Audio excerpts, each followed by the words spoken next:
But you're speaking to stuff about, you talked about this flexibility thing. Yep. And I hear so many people that want to start something because they want the flexibility. And that instantly raises my antenna. I'm like, okay, what flexibility are we talking about? Yeah. Are we talking about you are committed to 20 hours a day of work and you're going to design your 4 hours of family around it? Or do you want to work 2 hours a day?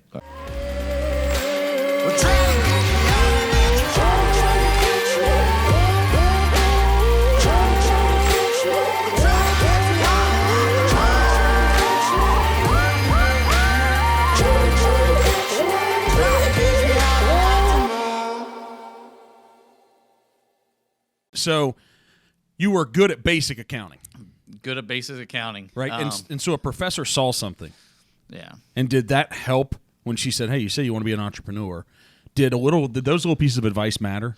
They did. They mattered greatly because at the time I was going to business management, and there's a lot of people that have a business management degree. And, at that time, she talked me into going to accounting. I got a minor in marketing, too. I started taking every business class I could possibly take.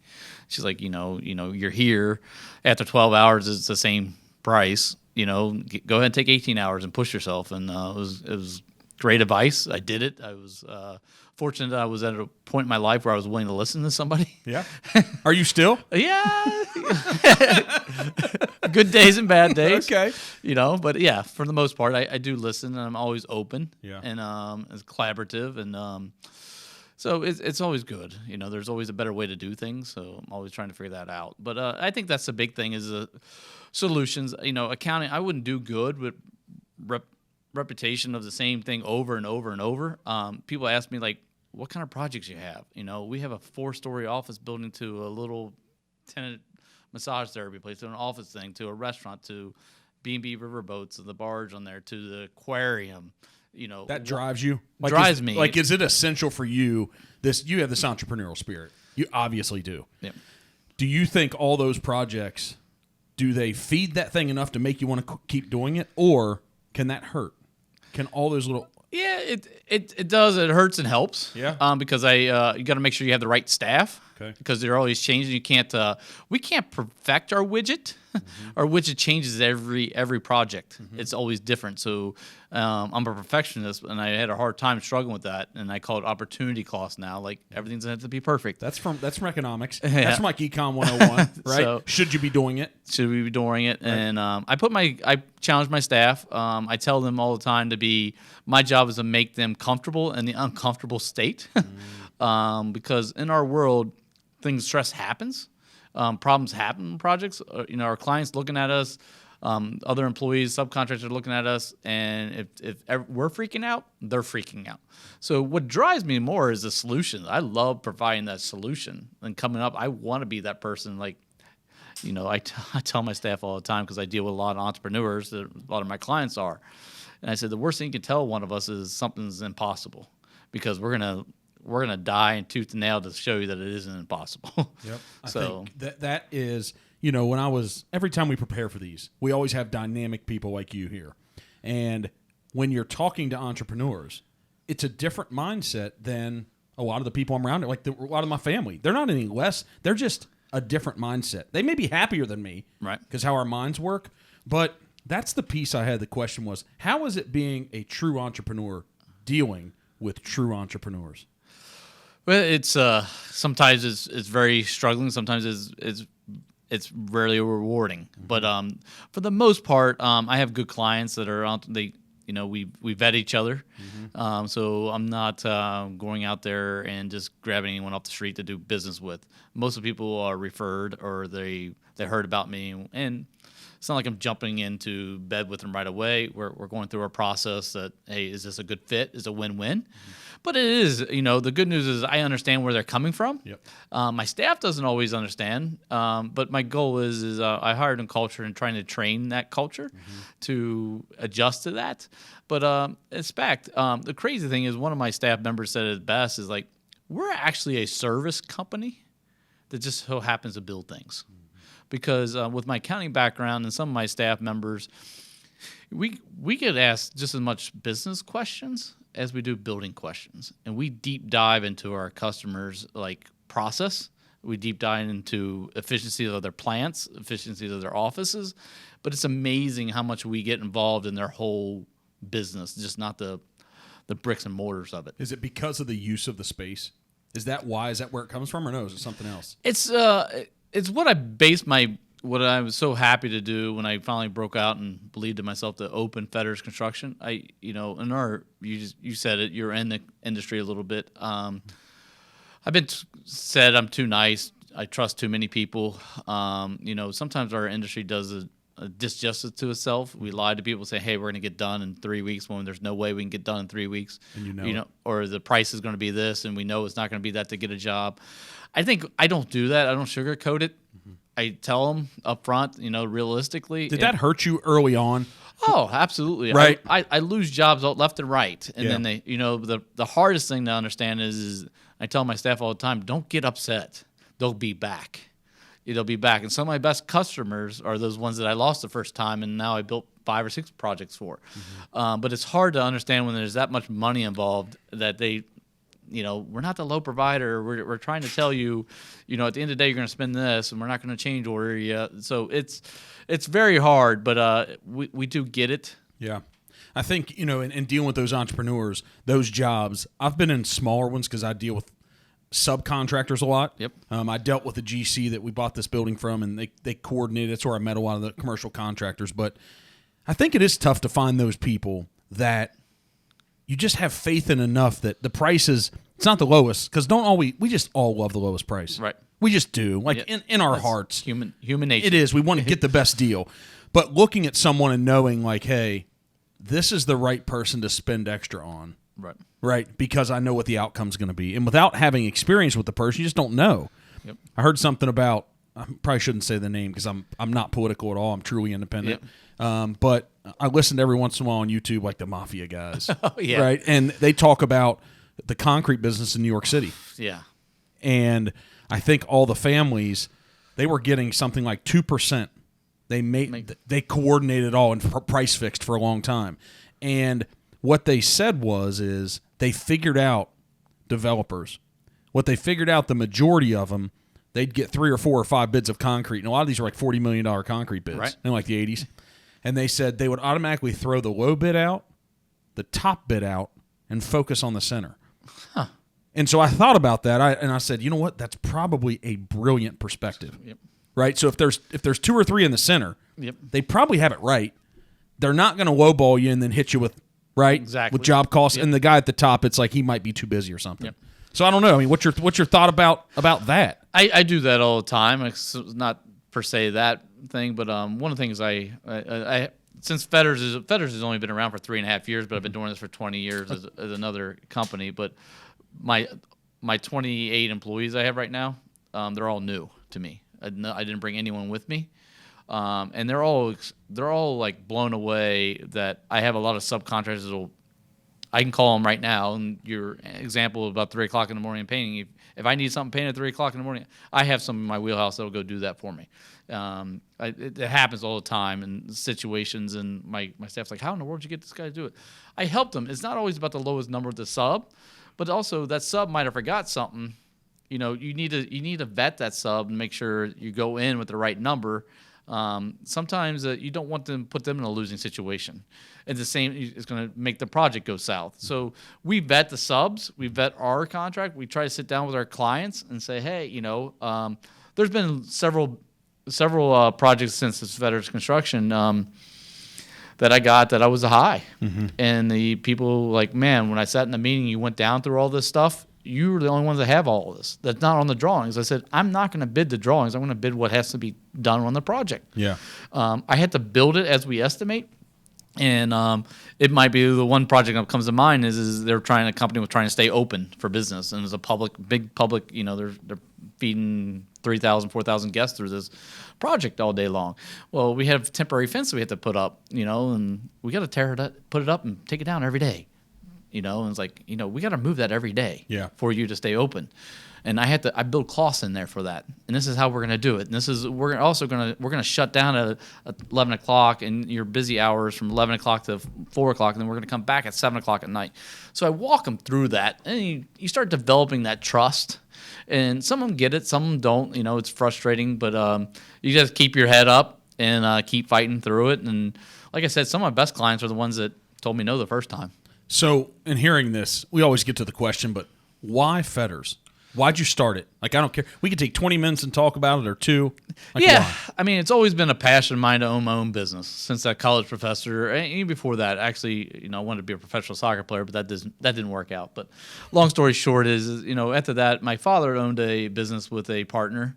And I got to watch that. I played college soccer, and I traveled the country playing soccer. My dad never missed a game, never missed one of my games. I didn't appreciate that as a kid. I didn't appreciate it until I started coaching. I coached Dixie's soccer team for about 5 years, their varsity. And that's when I realized, man, how hard. There's parents that want to be there that can't because of their job. There's parents that don't really care, but there's all kinds of things. But my dad always made time for all of us. And it was pretty cool, but he had that flexibility. As an entrepreneur, I tell everyone all the time, I got to pick the 20 hours a day I want to work, and the other 4 I don't. Yeah. So there's a lot of times my kids are going to bed, and I'm going back into work at 10 o'clock at night. Yeah. But I always can be at their game. So I always wanted to own my own business. I kind of fell into construction. I ran my father-in-law's business just by default. I was with him for, I guess at the time when I left, he was 24 years in the business, and I was there for 20 of them. Wow. I was hoping that would work out as a family business, but family businesses are hard. Yeah. He knew I always wanted to own my own business, and I finally said, I'm not getting any younger. I call this my second act. Yeah. I want to do this. I wanted to do it my way. The cool news is I got a clean slate, and I've hired all on culture, on my core values, and I found some really good people. I'm not having a problem finding people. It's amazing. I'm very blessed in that. I have probably 10 to 15 resumes a week. The hard time is vetting them and going through that process. Mm-hmm. But I got some really good people, and that people make. And again, I'm a service provider. Like, I'm sitting here looking at you like, hey, you understand construction because you were in the business for 20 years already. Right. Like, you ran the company, but now you're not building. You yourself are not building anything with a hammer or a forklift or anything. It is your job to manage and coordinate and pull all this together. It's almost like you're the director, right? Yep. That's what I always said. Like, we're in an orchestra, we got all these moving parts, and we got to, and it's a hard thing, always trying to manage that. And you always got to come in with your game face on. My attitude drives the company. Mm-hmm. There's days that I have bad days, but I can't let it show. 100%. You know what I mean? Did you learn all those? Like, I just hear so many things inside of you from. I remember when we were growing up. I think we're similar to the same age. So I turned 42 today. So I got you by a few years. Okay, 45. Okay, all right. So you're 3 or 4 years older. Yep. So same generation. Yep. And when I was coming up, entrepreneurship and owning your own business was very unique. Yep. Right? It wasn't the cool thing. And now everyone thinks it's like the cool thing and the way to make like $10 million because it's all on Instagram. But you're speaking to stuff about, you talked about this flexibility thing. Yep. And I hear so many people that want to start something because they want the flexibility. And that instantly raises my antenna. I'm like, okay, what flexibility are we talking about? Yeah. Are we talking about you are committed to 20 hours a day of work and you're going to design your 4 hours of family around it? Or do you want to work 2 hours a day? Right? So there's these principles. And you said your company's built on culture. I bet, I don't want to take anything away from you because I drive by your jobs over town all day. And you said it's almost like the culture in your company is the company. Oh, yeah. It's like it's not construction. That's what you're an expert at, but it's literally pulling these people together. It's pulling, right? It is pulling. It's funny you got that really quick. It's funny is I have 28 employees now, and the only reason I know that because I just had a new hire start on Friday. Well, he accepted on Friday, but in his last interview, he asked me how many people I had, and I said I can't tell you, but I was like, I'll tell you everyone's name, and I started telling him the name, so he was writing them down. He's like, well, you got 28 people now, but to your point is I'm at a stage when I call it my second act, Yeah. it's about bettering people. It's about bettering myself, and it's about giving back to the community and about giving back to what I have. I've been very fortunate in my life with some great mentors. And my parents, I didn't have to work, but I worked at UDF since I was 16 years old all the way through college, third shift or whatever, and post office. I worked a couple jobs. I didn't have to. I was in a family where, that money was spent wherever I wanted to spend it, but my parents taught me that. 12 years old, and it's funny, we're here. I grew up right in this area. Okay, yeah. I learned how to ice skate right here at Dixie, and I went to St. Agnes for a few years, but my first job was a grassling at 12 years old in Ludlow on Hazen Street in Ludlow, Kentucky. And I remember answering the ad. My mom took me down there, and the ladies, Miss Ryan, said, "This is a big hill. Your son's 12 years old," and I was probably 75 pounds. He's like, "He can't even be able to hold a lot." He's like, "He'll figure it out." And then like, "Well, how he's going to get here?" He said, "He has a bike. He'll figure it out." And I cut that lawn from 12 years all the way through college. And So do you have kids? I have kids. I have 15 and 12-year-old. So how do you teach them this thing? Man, that is something it's a fear. It's a fear, my wife and I, to make sure they understand the value of a dollar, trying to get them some principles. Yeah. But it's you try to do it by letting them be involved in some of the things we're doing and being role models for them. And it's hard. It's hard in today's society. It's funny as we just went on a ski trip because of COVID and everything. Christmas changed for us. Like, we have an opportunity to go out of town, and we rented a house up in Minnesota that was in the middle of nowhere at this ski resort. And what I like about skiing is your kids have to be off to their devices. If you go to a big enough place, you got 15, 20 minutes to get up the hill on a lift, and they have to talk to you or they have to be quiet. It's rare to find that, but you had to go to Minnesota to find it. Yeah, you had to go to. So we had good time, but I finally got out of some of my son's goals in life. But he's 15 years old, and I was like, man, he should have some goals. I have a bucket list that I haven't shared. My wife wants to see it, and she's just like, man, you always tell me you got this off the bucket list. But the same college professor sat down with me, and we wrote a bucket list of 25 things I wanted to do. And one of the things is to raise a family that gives back to the community, and my kids are healthy and whatnot. So it's crazy, but I think I'm a servant leader. Yeah. So I try to make them mimic what I do. But we started off at a young age, and especially with my wife and I. The first kid, he was probably 2, 3, whatever it was. You're making him cut grass at 2. No, we weren't making cut grass at 3 or 2, but we did. We noticed even going to Kroger's every day, he got a piece of candy or something like that. It wasn't a gift anymore. Yep. It was like, I'm getting it. So that age, we had to start saying no. Like, we just have to say no to say no. And it's hard. So here's the thing. I don't have kids. Yep. Right? So I'm 41. Me and Jenna, we've been together for 12 years. We don't have kids. She's a professional. I'm totally. It's like you. It's like you're pulling it off. I don't know how you do putting those amount of hours in and balancing this. But you know how a lot of people say, hey, man, without having kids, like you really don't know. It's like, actually, I have a different perspective. I get to take this non-emotional because I don't have the care for your kids the way you do because it's your kid. And I can take a step back and see what's working and not working. Nieces and nephews and everything. Yeah. And I'm looking, I'm like, all that stuff Albert did as a kid. His parents found a way to make you, to have you work for things, to earn things, to have some drive and know what the value of a dollar is. All these things. And I know without going through those experiences myself, I wouldn't be who I am. Yeah. Right? And so I went, man, how are parents today going to accomplish that are actually financially, that have the financial ability to not have their kids work, to give them an iPhone? Like, how do you do it, man? So is it a daily intentional act almost? It's almost, and you got to think about it. And their kids. You struggle with their kids, and life's busy and whatnot. But it goes back to just sitting down and talking. My wife and I talk about it. And we talk about it with our son. I just had a conversation with him. It's like, man, one of the best advice my dad ever gave me is like, you don't have to like everyone. You just have to respect them. You don't have to hang out with your friends, but never, like, if I talked bad about any, like, neighbor or friend or anything, my dad was just all over me. Belt was coming out, And it's like, you don't have to. Just give them respect. And that's what I told my son, and it's like, that's one of the things that's been very good for me as a businessman. I didn't have a lot of enemies growing up. Yeah, which is huge now. Which is huge right now. Right. The people that Northern Kentucky's small. Oh, yep. And you probably know so many people from your teenage years and early 20s that you treated them well then, and 18 years later, right? It's paying dividends. They're working at a company that bids on something, and you show up and you're like, oh, I didn't know you worked here. Yeah. I'm sure that stuff happens. Happens all the time. Right? It's crazy. It's wild. And so I sit here and say, okay, so you've built a culture for your family the same way as your business. Yes. Right? Yeah. Oh, absolutely. And, it's the same thing as telling them, but also give them grief. Like, it's, I'm a perfectionist, like, and sometimes it's good to give them advice and hard advice. And like, no, it's not.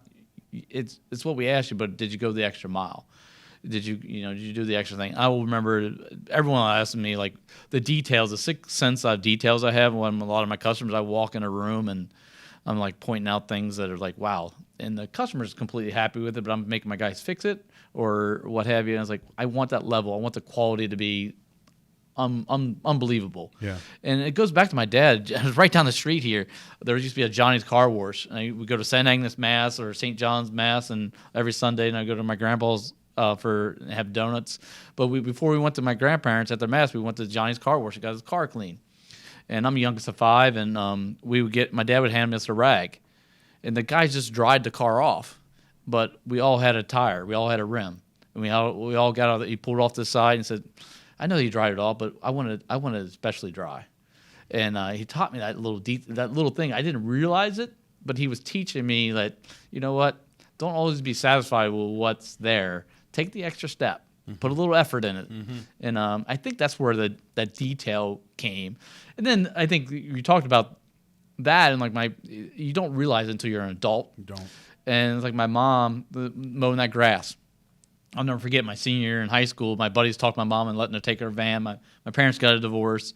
And I was like, oh, man, my mom's a single mom. I was like, there's no way I'm taking your van to Florida with 5 other guys. And she's like, I don't care, do it. My buddies were like, we're going. I got in that van, and my mom comes running down the street. And I'm like, why is your mom running? I don't know. Stop. My mom yanked me out of the van, and she goes, did you mow all your yards before you left? You're going to be gone for a week. And I was like, no. And she goes, you need to go mow all your yards. I said, I just did it 2 days ago, but you're going to be gone for a week. That was the fastest those lawns ever got mowed. Your guys help you? Oh, yeah. We all wake up. Yeah. Was that like entrepreneurs like, guys, hey, listen, this is the moment I'm not going to make any money. I'll give you profit from everything that it takes me to mow, right? Right. I'll do whatever. Man, see, that's rare. Yeah. That's rare stories for parents. No, and even in the moment, you could love her, and I can tell you're a great guy, but you didn't like her in that moment. No, I was like, come on, I just want to go. Yeah, embarrassed or in front of friends, right? That's fantastic. So the bucket list. Yeah. Why don't you? You don't have to share it with me. I'm not asking, but why don't you share it? It's just I wrote it early in my life, and it's just something I keep dear to my heart, I guess. And it's kind of, I mean, my wife knows a lot of it, but it's like it's just, I don't know. Some of the stuff is it's more deep. You know what I mean? It's just who I don't know. Never really. It's funny. How many items? We don't need to know. There's 25 items on. How many are left? There's about 7. So you've checked off 17 or 18? Yeah. So I've done I did quite a few, and most of the ones that are left they're down the road. It's about one that started my own business was finally there. But other ones is like kids getting married and having kids. And being role models, and so those things are going to happen. There's nothing I can do right now to do that, but I don't know if you read. I climbed a mountain. I had on that bucket list was a climb. I actually wanted to climb all 7 of the highest peaks, but after I climbed one, I said, "What'd you climb?" I climbed Mount Kilimanjaro. I was going to say that. Okay, Yeah. Is that Africa? Africa. Yep. I know a little bit Tanzania. of something. So Yeah. Tanzania. So it was 19,000 above sea level. It was. When'd you do this? I summited July 4th of 2014, which was kind of cool. We summited right there. Like there was a half an hour left of July 4th. No so way. It was pretty cool. But I'm the only one, the crazy one. I didn't think about it. I took a big soccer fan. I actually juggled on top of that. So I have a little video clip of me juggling on top of the world. What, does that go hand in hand with being a soccer player? Yeah. What's up with that? Is it just from, or it was just your thing? It was my thing. The crazy thing, especially about an entrepreneur, is like I told you, don't say anything's impossible. That dream was done in 1994 probably, and finally came to life. And I was not in the shape that I was in 1994 as a college soccer player. And there's not one person in my life that told me I was going to make it. and I was not in the best shape of my life. And like, even, everyone was like, please don't go. You're too stubborn. You won't turn back, And I just said, you know what? I'm going to juggle a damn soccer ball to show you all you guys are wrong at the top of this mountain. Is it dangerous to be an entrepreneur? Oh, absolutely. It's absolutely, it's high risk. Some people don't understand the risks that we take, and there's risk of family, there's risk of money, there's risks of just all kinds of things. Jealousy is an ugly thing. Some people, you do well, all of a sudden you got a lot of enemies. When you've never had them because how you lived your life. Right. And I take it very personal. And like you say, it's like your company's your baby. 100%. And somebody says something bad about your baby, you're going to take offense, and it's hard not to take the emotions out of it. But sometimes you have to take the emotions out of it. I talked about all the names I've been called. It's like, every year I write down all the names, and this year I wrote down there was like 28 names. 5 of them were really negative, but the way I look at it was 23 that was really positive. So I'm doing better. Everyone's not going to like me, but it's hard for me because of the person I was growing up. I want everyone to like me. Yeah. I think that's a human characteristic though. Yeah. I think you talked about having to have a thick skin. Yeah. I think as an entrepreneur, if you become any level of success, you had to, because like you said, you have the 23 and the 5, but I can already like kind of get the fervor of you here. It's like the 23 are nice, but let's move on. I need 23 more this year. Yeah. Right? Right. The 5 just hurt way more than the 23 feel good. Good. Exactly. It's something that's inside of us. It's why we should treat everybody so damn well. Because it just doesn't feel good. It's crazy, and I don't know why this story is coming to mind right now, but it's crazy. And your client, they don't really realize how much that affects you personally and mentally. You know what I mean? This was the coaching. I take coaching serious too. I coached for years, but I was coaching a little YMCA team under 5, under 6, and I just finished the game, and my 8 players all scored a goal. All 8 of them. That was my goal for every year.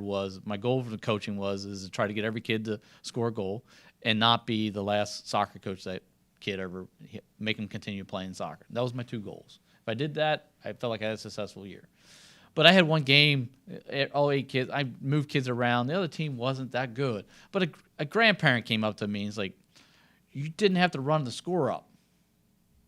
And I said, "You didn't realize, I put there's only one kid that scored 2 goals. All the other, it was all individual kids. I'm not going to tell these little kids not to score a goal. I moved kids. I made certain kids only use their left foot. But it's like, I'm on emotionally high, and you just took me here." And that's kind of the way it is in business with a client. Sometimes a client, things affect you for a week or something. They do, don't they? Yeah. Because, I think in this world of judgment. I mean, social media is fantastic for us to grow the understanding of our business. I mean, what it's done for my real estate company would have cost us hundreds of thousands of dollars, and it's pennies on the dollar now. However, it allows people to make opinions of us that don't know us. Right? Yep, right. And that's really what sucks. What I always tell people is, I heard someone said this one day, and I'm in a very competitive business, probably like yours, and the real estate business isn't inherently nice. Right. And there's 5,000 licensed real estate agents in Cincinnati working for all sorts of companies, and we're all trying to get the same exact business. Similar, right? Right. But there's a lot more realtors than there are construction guys at your level. Maybe there's 50 of you. I know you're saying you're taking small jobs and stuff. Is there 100? I don't know what there is, but maybe there's only 10. All right. But I just look around, and I think you were taught at a young age, hey, don't judge that person, don't form an opinion. I had a really good culture from a mom, but my dad, not the best person. And so I wasn't taught that specific thing. And I remember having this judgmental piece. I kind of know where it comes from, but I remember having that, and I had to work through that piece to say, and what right do I have to have that opinion from him, unless it truly is an exact experience. Right. And then it's like, hey, I don't need to share that with other people, but I'm going to put it in my mind, and maybe I don't want to go back there, because I do sometimes say they're a bad person. Right. But I'm not going to go out to the world and start sharing all that stuff anymore, right? And so I just wish before people made evaluations of us, shared opinions of us, I wish before that they really knew. And if I earn it, whatever. Right. If I earn it, I earn it. But I think way too often it comes from a jealous standpoint. Right? From a place of, maybe we're trying to tear them down to build something up. Man, that's not a great way to do it. No, and that's it's crazy. And that's again going back to human nature. I guess a lot of people's thing is they want to tear somebody down to make themselves look better or something like that. It's nonsense. And that's why I said I don't have, I have employees that when they come on board, they want to like, why aren't you so? I was like, you know what? That's their opinion. My thing is I want to hear that a little bit so I know what the perception is. Yep. But I had to dissect it, and I gotta change that perspective. And I don't need to go. What good does it do me to go rant and rave that this person and go tell the whole world that this person didn't pay me? It doesn't solve the problem. It doesn't. It goes back to a great soccer coach I had, Neil Grady. He always told us to deal with it, suck it up, deal with it. These are the cards, deal with it. And we ran our mouth. He would pull you off. Mm-hmm. You ran your mouth, and it would hurt the team. He didn't put another person in. There's games where we played with 8 people. And it wasn't the ref making the call. It was a coach making the call. I was like, shut your mouth and just play the game. So how do you teach? I mean, those are amazing rules. That's what all college should be. High school and college. It shouldn't be about the wins. Yep. Like, it just has to be because there's millions and millions of dollars, I guess, now. Yep. But it should be about those principles to make people better. How do you do that for your employees? Let's say that you have people come to you that aren't as principled. Doesn't mean they're a bad person. They just haven't been taught and weren't. Right. How do you tell them to suck it up? Because that's not popular these days, Albert. No, and I have that. And I have one-on-ones with them a lot. And I unfortunately, to get to the staff I have now, I've in the last 3 years, I fired more people than I did in 20 years or another. I had to take chances. But, I have a list of core values. There's a long list, and I sit down and go over them. Like, if you break these core values and you're going to be asked to leave, you got to buy in. You got to be the right seat. I don't care how technically strong you are. If you don't fit, we're here together more than you are at home. And to your point is trying to tell them and make them understand and show them the big picture. A lot of people don't realize, like, this little consequence, they don't understand what it affects. And that's what I told them. I said, I have 20-something years or a whole life of building trust. It takes you 30 seconds to ruin that for me. And if you ever lie to my clients, I don't care how bad it is, you're going to be fired. I said, I don't lie. I don't care how bad the news is. They have to deal with it. I have to deal with it. And I see it. What happens is a lot of times, which has helped me, I had some employees come in and tell me, like, I had one guy had his wife out in the parking lot. He thought he was getting fired. He made a big mistake. And I was like, you're not getting fired. I appreciate you telling me. We're going to help me figure out a solution. We're going to come up with a solution, fix it, and we're going to learn from this and move on. And he was like, and my other staff's like, holy cow, because he already told everyone he was getting fired today. So it's not only saying it, but by leading it and letting people understand it and understand that people are human and we make mistakes, and have each other's back. They're family members to me. The employees are. Everyone has a family. There's people in the family you don't really like as much as the other person. There's people in the family that make stupid decisions, but you still love them. They're still family. You're there to help them, and you find out in those troubled times who's really your family, who's there to help you when you need it. When things are getting knocked in your face, who's there? And I had to let a couple people go one time, and man, I brought it to their attention. I had an all staff meeting. We had again as an entrepreneur. Sometimes I put my staff in crazy situations, and I was on a restaurant, real tight schedule, and we're waiting on all the furniture to come and all this stuff. I shut down all my other jobs because we had to get everything done this one little moment. It wasn't like we're just waiting. All the supplies were coming, and we couldn't predict that time. But today's the day. So for 2 weeks, I said, we're shutting down. I told all my clients, I said, when this stuff comes in, I had to have all my staff. And we went through it. For 2 weeks, we planned this event. And we're like, you're going to run this, you're going to run this. I had 3 superintendents on that one job. The truck didn't show up at 7:30. The truck showed up at 10:30. Okay, I was going to say AM or PM. 10:30 a.m. Yeah. It was supposed to be at 7:30. My guys, we didn't have anything to do. We're all there waiting for this moment in time. 10:30 comes. Everyone starts asking me. I looked around. Every one of my guys is gone. Every one of my employees is gone. I was like, I got 7, 8 guys here supposed to be here. Where'd they go? Well, one guy decided we're going to take an early lunch. He saw the cavalry coming, and he's like, we're going to leave. He's fired. Yeah, and it's just like, I felt like I came back and I said I dealt with the situation In the moment. In the moment, Yep. I got with it. The next day, I brought all these guys back in. And I said, "Here's the deal. I was on the playground in a fist fight, and I turned around. And my friends are gone. I said, where'd they go? What I need people is to be right in front of me and helping me. And so it was a lot. It was a life lesson for me. You talk about a baby. It's like, man, I thought I hired on culture. Is like, man, it was probably one of the most, I don't know, devastating things in my life because I really truly cared. I was like, how do these people leave me stranded? So what you do yourself? You know, Because I can already tell the person you are. I know now what I would do after a day and a half, just for me. yeah.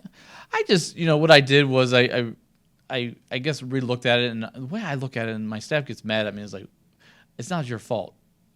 I brought all them in. I did all that. None of them got fired that day. I started mentoring a little bit more because, again, I'm taking it as my fault. It was like, must not have clearly understood like the ramifications. Like everyone, all hands on deck meant all hands on deck. It doesn't mean go, But I took inventory of that situation, and I started mentoring and said, what A, B, and C. So we kind of say A priority, B. This means A. No, you don't leave until A's done. Yeah. So I kind of did that, but it's kind of like it was the hardest thing I did in my life in January that year. That probably happened in September. In January that year, I let 4 people go in the same day, and man, I struggled with it.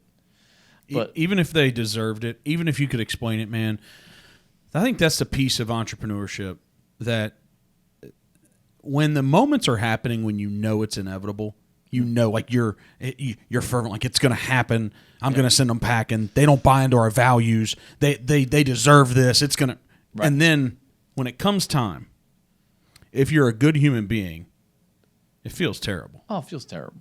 It absolutely it feels terrible, and it's a 48 hours, of firing. You're 48 hours, you're going nuts, and you finally relief. And sometimes it's the people who are like happy. One of those guys actually is back working for me. Is he better now? He's better now. He's left for a year, and he kept wanting to go back, but he man, it was the hardest fire I had to fire. But I was like, man, you're not getting it, and the only way I can get you to get it is to let you go and see what the other side looks like. And he's one of my best employees now. But it's hard. It's very hard, like you said. Is like, man, I'm too trustworthy. I let a guy go 2 weeks in, and he was lying to me. And one of my clients, like, he's not here. I was like, what? He said he's there, so I'm calling him.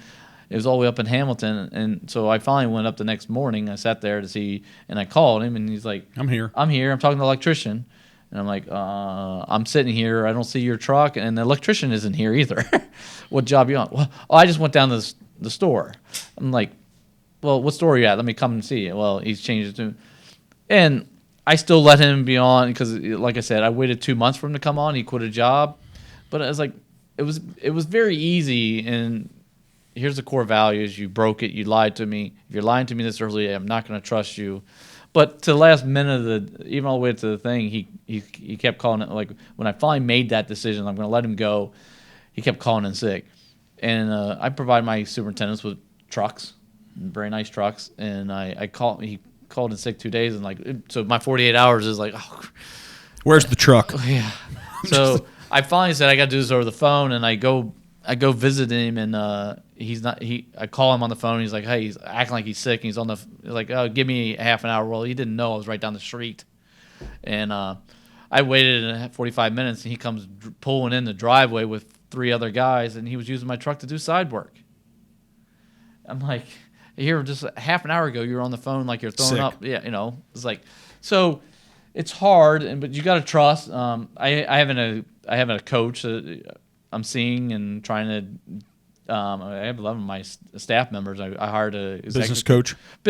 and life coach. Yeah. I went to one in 2004. It was one of the best things I ever did. My wife and I were going to have kids. Back to your point, how can the whole reason I want to own my own business is I want to be there for my kids. I'm working every Saturday and Sunday. So I hired a coach in 2004 to help me. How am I going to do this life balance? It was great for me. It made me real focus not on top line, focus on the bottom line, and put things in perspective. In January, well, December, we started in December, but I got 11 of my staff going there. You know, I'm not naive. Some of them might go on, move on, because this coach is not only Challenge you to improve your life. Yeah. Right? Your overall life. Overall life. Yeah. You know, but I'm going to find out. And one of Fedder's why is to make people better for themselves. You know, it's just not about us. You know, if they're happy at home, they're happy at work. You know, but it's that coaching that it really drives you. And she made a comment. And it was we Your did wife the did? disc, the Or the coach. coach, okay. The coach did the disc survey or Yep. Myers-Briggs, whichever one. I forget which one. And I'm a servant leader, and she's like, I'm not a commanding leader, which is good and bad. But she also said one of the things that comes out is I trust people too quick and all this stuff. And I said, you know, I get burnt a lot. But she said, that's the day you lose that, the day you stop being Albert Fetters. Yeah. But to your point before is you chalk it up when somebody burns you, you put it in the back of your mind. You don't let them do it to you again and again and again. Mm-hmm. You learn from those lessons. And you try. What I try to do is put processes in place that it'll prevent me from getting in that situation again. Yeah. But it's hard as a general contractor. We're one of the few businesses that still do, especially commercial. We don't get paid up front. Nope. We do so much work before we get paid. And if you don't get paid, you know, my subs, I'm not a paid when paid. So I'm paying those subs so I could be out $500,000 before I see a penny. And that guy doesn't pay me. You know, that's also why I have the loyal subs, because I pay them. Yep. You know, and there's been several cases as Fetters Construction where I haven't got paid. And the subs know that, and the subs know they got paid. And, you know, There's future favors there. As long as you could have stayed in business and made it through those periods, man. So to you, I don't think, and looking at your core values, I looked at some of this stuff online and some of the things you're doing, I didn't see loyalty in there. But that's like number one for you, Albert. Yeah. Yeah, that is it's crazy that you say that, and it's never really been there. Because here's the way I look at loyalty a little bit. If I do those core values and I live the way I'm living, they will be loyal. If I treat the people the way they want to treat, my thing is I try to hire the very best, and my job is to keep them there. Don't worry that I'm hiring the best, that they might use me as a stepping stone. My goal is to try to hire the very best, and the way I treat people, they don't want to leave. I get it. I don't have a huge turnover. Sometimes I'm very loyal. Like that's where he goes back to that point where the guy had 2 weeks and the guys that left me in that dog fight and didn't have my back. Loyal people fight too long even when you don't get loyalty reciprocated. Yeah. Right? Right. And it sucks that sometimes that's wasted on the few who can't reciprocate it. But I don't think being a loyal person, I don't think you can pick and choose when you give it. You just flat out are. Are, yeah.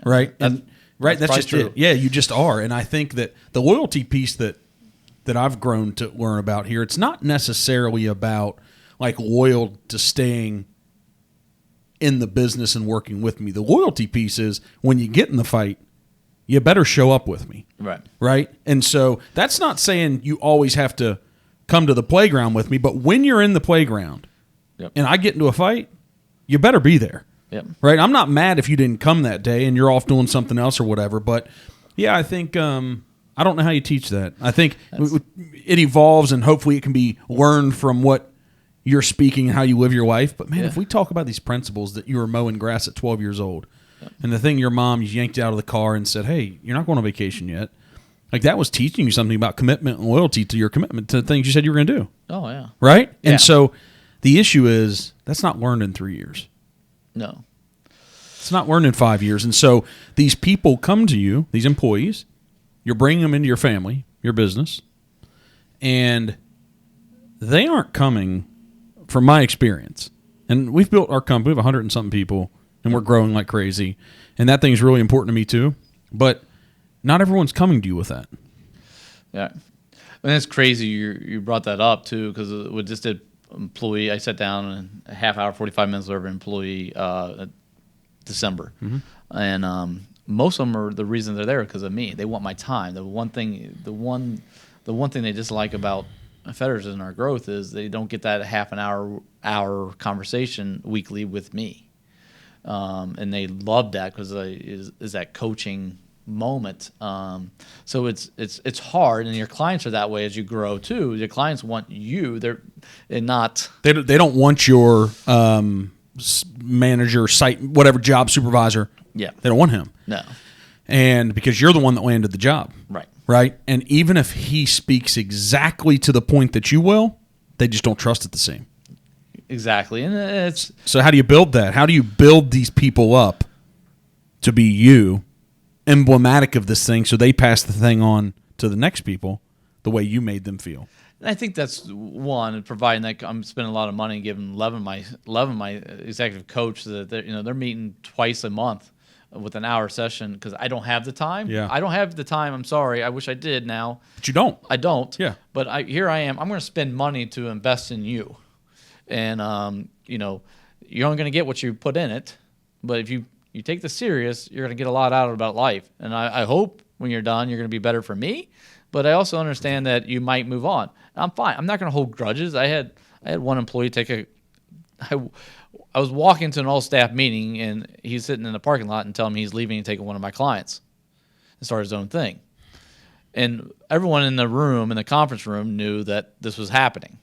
And I was completely shocked. I'm not going to lie to you. But I was like, congratulations. I appreciate it. I said, the only negative is you never told me once you wanted to own your own business. I said, if you ever need any advice, let me know. And I went in and ran the meeting. And I was like, he's not going to be with us anymore. And you're not upset. I was like, no, that client wanted to go with him, not me. It's better for me, And I said, if you guys all if there's any of you want to start your own business, you think it's this easy or whatever, I'll help you. Let me know. I'd love to be a part of it. Yeah. You need some funding. You need some direction. And so the issue, I found that myself, is that, man, when you leave companies, you got to leave the right way. Yeah. For so many reasons. And I think if that's the one thing that I could instill in the people that I'm impacting every day, it's guys, I love you. If you find a legitimate, better opportunity, please don't leave for the same opportunity. Right. But if you legitimately want to chase your dream like I am, or you really have a better opportunity that my company can't provide you right now, just leave the right way. Yeah. Because reputation, you don't know what the future holds. If you've had my back through this process, I'm going to be that person for the rest of your life. I just don't know why enough people don't do it, man. I don't know. I don't know, and I think if my staff was here today, and it's one of the things I have is going back to that loyalty. It's not a core value. I think they'll know that I'm loyal to them, and they're loyal to me. And with this whole COVID thing, it's been a very challenging time to run a business, and especially a construction business. You become more of a consultant a little bit, or a guidance counselor. But I have guys that I had guys that, I don't know, not to get in a deep conversation, but I had a guy he called me at 6 o'clock in the morning on a Sunday morning in a fight with his daughter that he's going crazy. And Rage. He didn't call anyone else. He called me to come, and he knew that I would get out of bed and go meet with, I was like, don't leave. I'm coming to you. And I sat with him till 1 o'clock till he could calm down. And I tried to help him explain what she might be going through and reading both sides of the story. Make sure you're getting, I wouldn't say they're on the men's, but they got a lot of stuff to work through. But my wife was like, man, I had a lot of stuff planned that day, and she's like, you gotta, that's what I'm there for, and it's pretty cool that he called me. He could have called anyone or not anyone, but he, and I might have saved a huge problem in somebody's life and changing a whole family. And that's bigger than any Fetters Construction thing. And there's probably 10 to 15 of those cases of different things. Maybe it's a mortgage, hey, I'm struggling. I can't make my mortgage payment. That they're going to come to me. And, there's a lot of things. Did you know you were signing up for that because of the 20-year experience? Yes. So you did. Okay. Yeah, I knew that. And that's kind of what I missed at the other place a little bit. I signed up, things went the other way. I couldn't control the complete culture, and it was like, I'm not about the bottom line focus. I'm not. Right. And at this point in my life too is I made very good money. I would be making more money if I would have stayed where I was at. Long term, I'm building a pretty good asset if I have this right. Yep. But I give back to my employees a lot. I mean, one of the cool things with COVID, the three things I took away as a business owner as COVID is communicate, over communicate with staff, over communicate with employees, over communicate with your own family. Just communicate and A, B, and C. Right or wrong, right or wrong. we're talking about it. One of the best things I did when I took it from a 9/11 experience was the worst time I ever ran a business.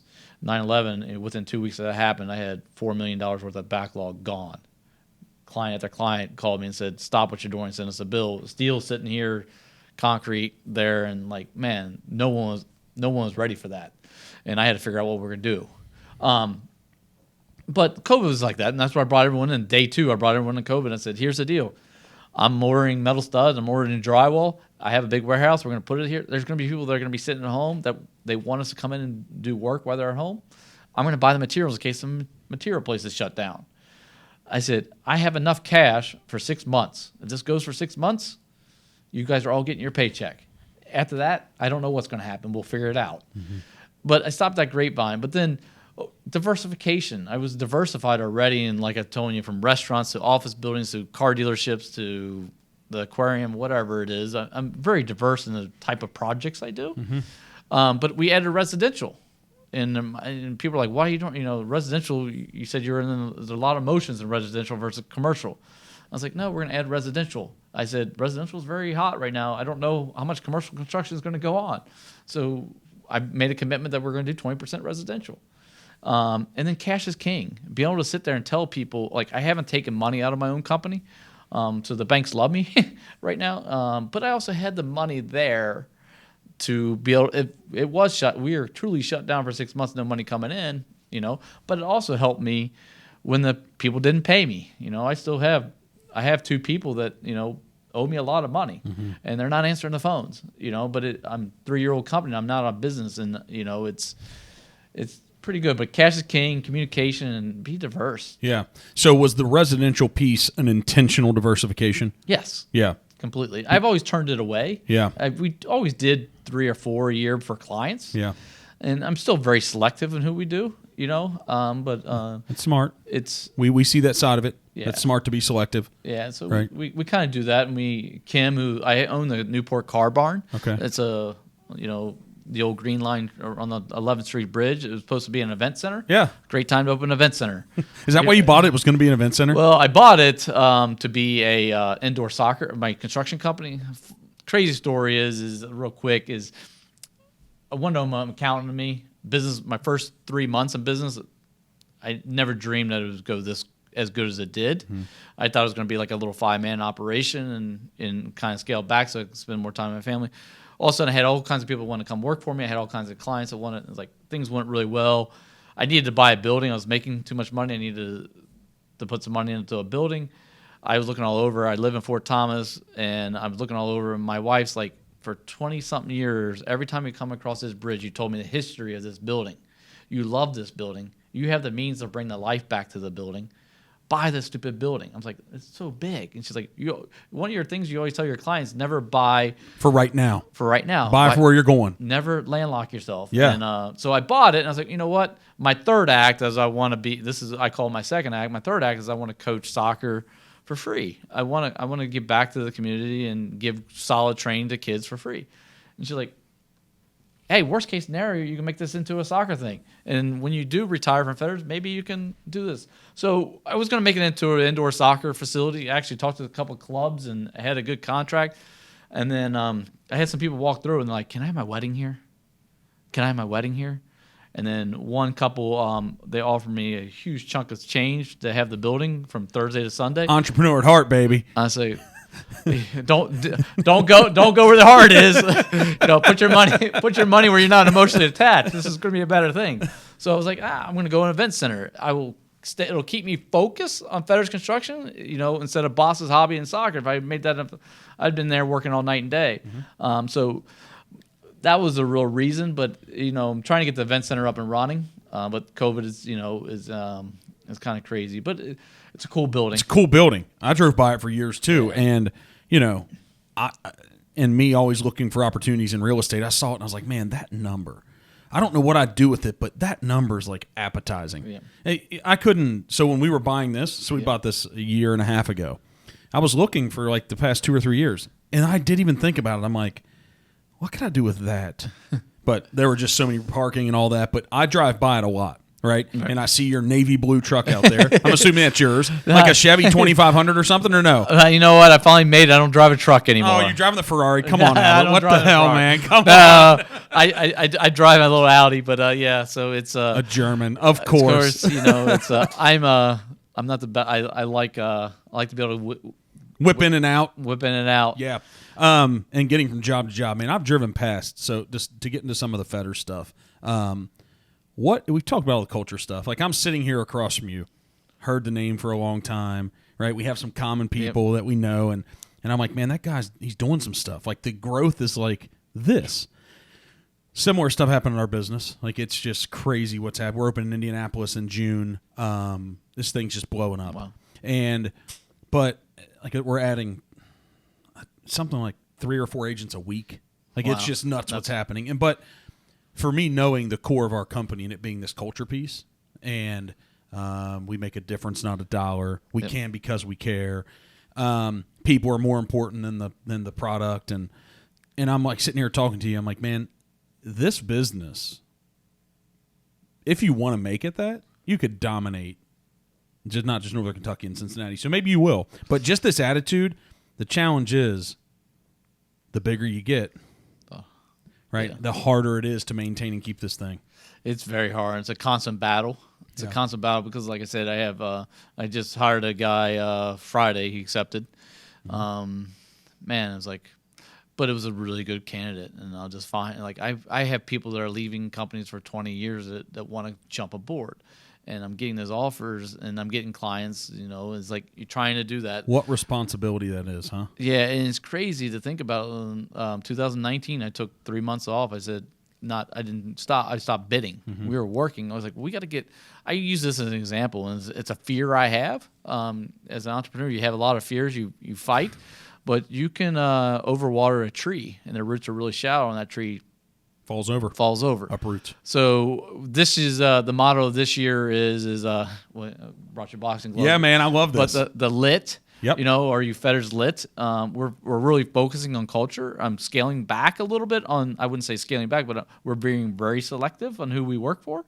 We kind of have our year. You can now, though. Yeah. Right. You can. Yeah, we can because the brand's there. It's kind of nice. We have 11 attributes that we run our clients through. Okay. And no, like for real. For real. No shit. Like you don't cuss, but I just said it like no. No you shit. really, really, really. You're like, hey, listen, I'm going to sit down and we're going to have a conversation on these 11 things. Yeah. Sometimes it's internally, sometimes it's externally, but they can get us the highest scores of 44. We call it tier 1, tier 2, and tier 3 clients. You share that with them? Some of them, and some of them want to know why we're not working with them. It's like, this is why. You know, this is what a dream, dude. Like I'm just sitting here thinking about running a business. Like you flipped the script. Yeah. Like for real. You're like, you're not interviewing me anymore. Like we're gonna do this together. You are, but I'm also interviewing you. I teach that to our agents. Yeah. Like, hey, yeah, we're desperate. You can be desperate and want to grow and want the business, but let them know that you're evaluating them too. Man, it's got to be a win-win. Well, we say that, but when we're desperate, when you're trying to build the business, listen, you would take anything when you started. Don't tell me you didn't. Trust me, I did, right? And it got me in a lot of problems. I get it, but you fight and to get to this place where it can be this, man. Where are you guys going to be in 5 years? Like, what are you going to do? You're doing this huge, like, I drive by 5th or 6th Street and see the DB wall stuff, right? And I'm like, so I think about it from the business perspective. Man, they got to shut down that lane. They got to keep that traffic. Sometimes it's shutting down 2 lanes. Right. That's a hell of a management process on top of building this thing out. That's a challenging project. It's very challenging, tight site. Right. You got all the neighbors. There's a lot of obstacles. Is that the most challenging total job and site you've ever managed thus far, or no? It's hard to say. They're all unique. I mean, we're over in the OTR in downtown Cincinnati on Central, trying to get through the city of Cincinnati and doing all that stuff. It's been challenging. Okay. To different. I mean, yeah, and then the restaurants. The widget. It's a fight between quality and fast. Okay. Because all they care about is they want to be open. They're losing money. I don't know how many Jersey Mikes we did this year. We probably did 20 Jersey Mikes this year. I know your tile guys. Yeah. They do tile for me. Oh, all right. Father, Awesome. son? Yep. Father, son. Good guys. They're great people. Yeah. Man, they're quality. I love them. Yeah. Love them to death. Yeah. It's just like, it's crazy, but it's a constant battle of Quality. and then how fast you grow, how big do you get, and here's my saying, and we have our strategic plan, our 3-year strategic plan we just did in December. This year, we set our revenue. What percentage growth? Can you share that? Well, I don't care what the number is. This percentage growth this year is only 15%. On top of what though? What was 20? Last year was 100%. Okay. So year after year has been, so far we haven't had less than 100% growth. So why that next year? We're focusing on core values, make sure that everyone's on the right seat in the right bus. And so we can explode in 22 and 23 and be ready. And I'm worried about overwatering that tree. And being, like you said, early on, I had to take some chances. And it was frustrating because I did this for 20 years. And I felt like those 20 years lessons, they all happened, but within 5 months, like, you're better than this, better than that. But I had to take those chances. I mean, I sat across the dinner table. You're talking about residential. I sat across the dinner table and somebody looked me in the face, and it was somebody I knew, built their house, and they looked at me and said, I know the vacations you take. I know the people you run around with. We had no intentions of ever paying you. And they didn't pay me. And they signed a contract, and I was 4 months in the business. My project manager, operations manager, which was a great guy. Unfortunately, he moved on. He fell out of his chair. And the client said, he got up and he's like, you all right? He's like, can you say that again? And so the guy repeated it to me.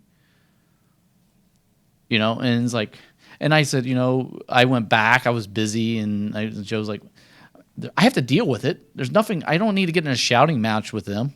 I have to deal with this. The good news is I'm an accountant by trade, and I'm heavily funded, and I know how to manage cash. I will get through this, and we did. But it's like those risks. What was the price point of the house? Was it a remodel or was it a build? It was a remodel, but it was $160,000. Okay, yep. So you should have been paid $35,000 or something. Yeah. I don't know, whatever your profit margin should have been. And I paid every sub. Every sub was paid. Did you not get paid on the job at all? I ended up winning a thing, and it settled. So what do you say in that moment? Like, help me as a business owner, right? What do you say when somebody sits across the table with a straight face, not emotional, right? Right. Like, Albert, we had zero intention on paying you. Yeah. Was that after they wrote the check in the settlement? No, this was before. No. What do you say? I guess I'm hard on myself. It's the same thing I tell my guy. I let the team down. I let us down. I know better to be put in that situation. You go back and look at it, there's all sorts of red flags. Yeah. But I was so busy growing, you didn't take a chance. You didn't get any of the cash when you kept trying to get it, kept putting it off a little bit. Putting it like off. You tell them I need to get a draw or need to do something. Yeah, and you're busy, and that's the same thing I do. I think that's one of the strengths and one of the weaknesses. I can roll that. It goes back to Neil Grady telling me to suck it up, deal with it. I look at every opportunity, every failure. It's only. I said, man, these things that we go through as entrepreneurs, I wish that. So all these people that as this grows, and I'm not trying to monetize this podcast. I could care less. I don't want to make any money on it. I just want to help people. Say, hey, you think entrepreneurship's cool? You've got this dream. Like, hey, I want to help them understand proactively, like, really what it is, how much you have to care, the stuff that you're going to end up doing, and all the whys behind it. And like what I said about this building was, I've spent the last year and a half of my life, over 100 hours a week, man. I've done it for 13 years. Right. And I ran into a terrible plumbing problem here with Cast. Yeah, okay, sorry. Yeah. 9 floors, behind the walls, man. There's bathrooms back to back. Yeah. We inspected it, but obviously not good enough. And in commercial, there's no such thing as property disclosures. They just don't have to disclose. Right. And it ended up being that every single piece of plumbing in this building has to be redone. Yeah. Hundreds of thousands of dollars. Yeah. Right? And I'm like, okay, lesson learned. I'm not mad at anybody else. I'm not mad they got it over on me a little bit, right? They knew. They knew. They didn't share it with me. Yep. Had somewhat of a good relationship, and I still have a good relationship. Taking the high road, I'm like, guys, you got me. I told them that. But The only way that it's worth going through that is if I do it again. Yeah. Because it's not going to happen to me again. So what I shouldn't do is go buy a one-story strip center because I have to learn the lessons there. Right? Right. Go buy storage. It's like, do this again. And that's the story of entrepreneurship, isn't it?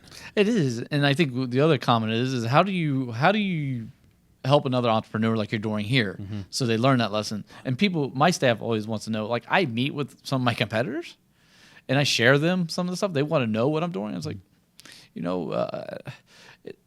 I'm very humble and I check my ego at the door, but it's like, you know what? It's a win-win with our client. Yeah. I tell our clients, once you sign that contract, we're married. We had a baby. It's too hard to get a divorce. We both got to be happy, or it's going to be fight. And my reputation, I don't want to get into a thing you're not happy and, it's going to go south for me.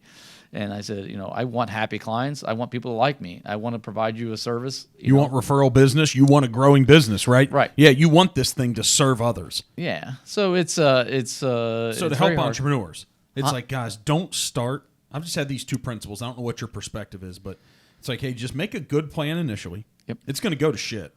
Like some dumb crap's going to happen like you in the first. Like there's going to be everything that you think you have figured out, you're going to throw it in the trash because you're going to have to redo it. Right. But you have to have a mentality like make a good plan initially, but don't quit.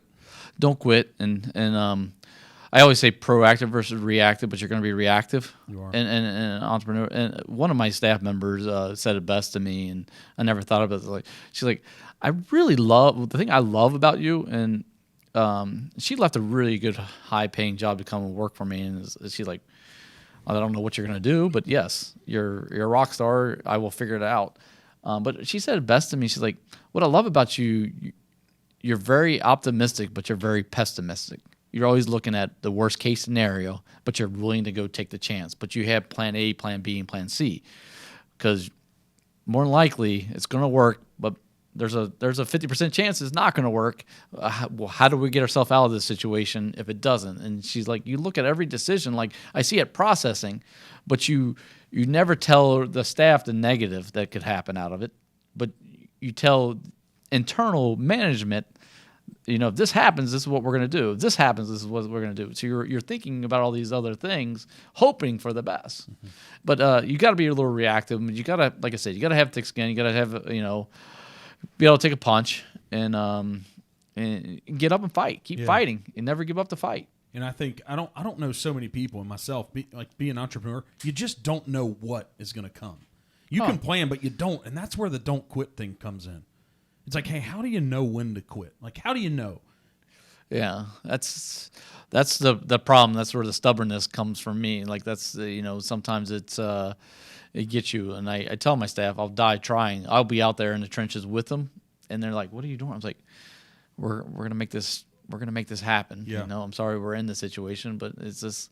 But it's like you said, you got to make those tough decisions. And when do you stop? And like, I mean, you're getting all this outside noise right now. I'm getting all this outside noise internally and outside. Like, why aren't you taking this job? Why aren't you taking this project? Why aren't you hiring this guy? And you're trying to process all this stuff. My wife and I were talking about this weekend. I own, in December, we bought 4 other buildings. Congrats. So it's crazy, but they're all really good opportunities, But I have those opportunities, but how do you vet them? They're all coming. Everyone wants to tell you got this great deal for you, and are they really out for Albert Fetters' best interest or Fetters Construction best interest? Or are they out for their best interest? And it's hard juggling that. And when's enough? And the way I look at it is, there's always another deal. If the walk away. And that's the same thing with the clients. Like it's kind of bold that we're grading them, but there's always another client. I'd rather have good clients. Be bold, man. And be bold. Yeah. Because the clients that you end up working with, they want that. They want the boldness. They want the confidence. They want that because that's who they are. Yeah. And they need somebody to identify with them. And I think, man, I hear this thing inside of you, like these values you have when you hire people. When you see someone great, you hire them and just find a spot because I need great people. Right. When you find a deal that comes your way, you might not know what you're going to deal with it, but if you evaluate it's a great deal, just buy it. We'll figure it out, right? Right. Man, that is true entrepreneur at heart. Like I don't know where that thing comes from. Yeah. Right. Because is it, it's like, oh, were you born with it? Was it developed over time? Who knows, man? No, it's the adrenaline rush a little bit too. You know Yeah, what I mean? right. It's adrenaline rush, and I'm a visionary, and what I got to have is that. That's why I tell my staff, is like, you guys make me look good. You know what I mean? I come up with 1,000 ideals, 995 are stupid. The other 5 are brilliant, And they execute. yeah, and you execute them. I said, you guys, that's You that's must. awesome. You've got to have great people, man, because I see the signs going up around town, and Yeah. you see all the, you see fences, and you put your logo up, and you all of a sudden see a little trailer show up on site. I mean, those trailers are expensive, Oh, yeah. right? And so I'm like, man, these guys are making it happen. So take us through, if you don't mind sharing. You say, hey, you meet with all your competitors. How do you land a job? Like, people see it, so the DBL job. You don't have to go into details, but how do you land that job? Like, what does that process look like? Is it because you knew one of the partners? Did they put out an RFP? Like, how do you land these jobs? So again, it's that trust relationship and the referring sources, the network, and going back to treating everyone like you want to be treated, and being open and honest.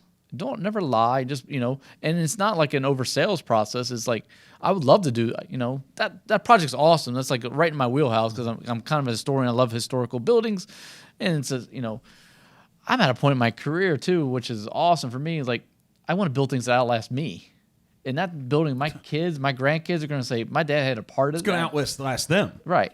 And it's cool. But, the whole thing is no good deed goes unpunished. Yeah. Some good deeds are rewarding. How that one came about, Yeah.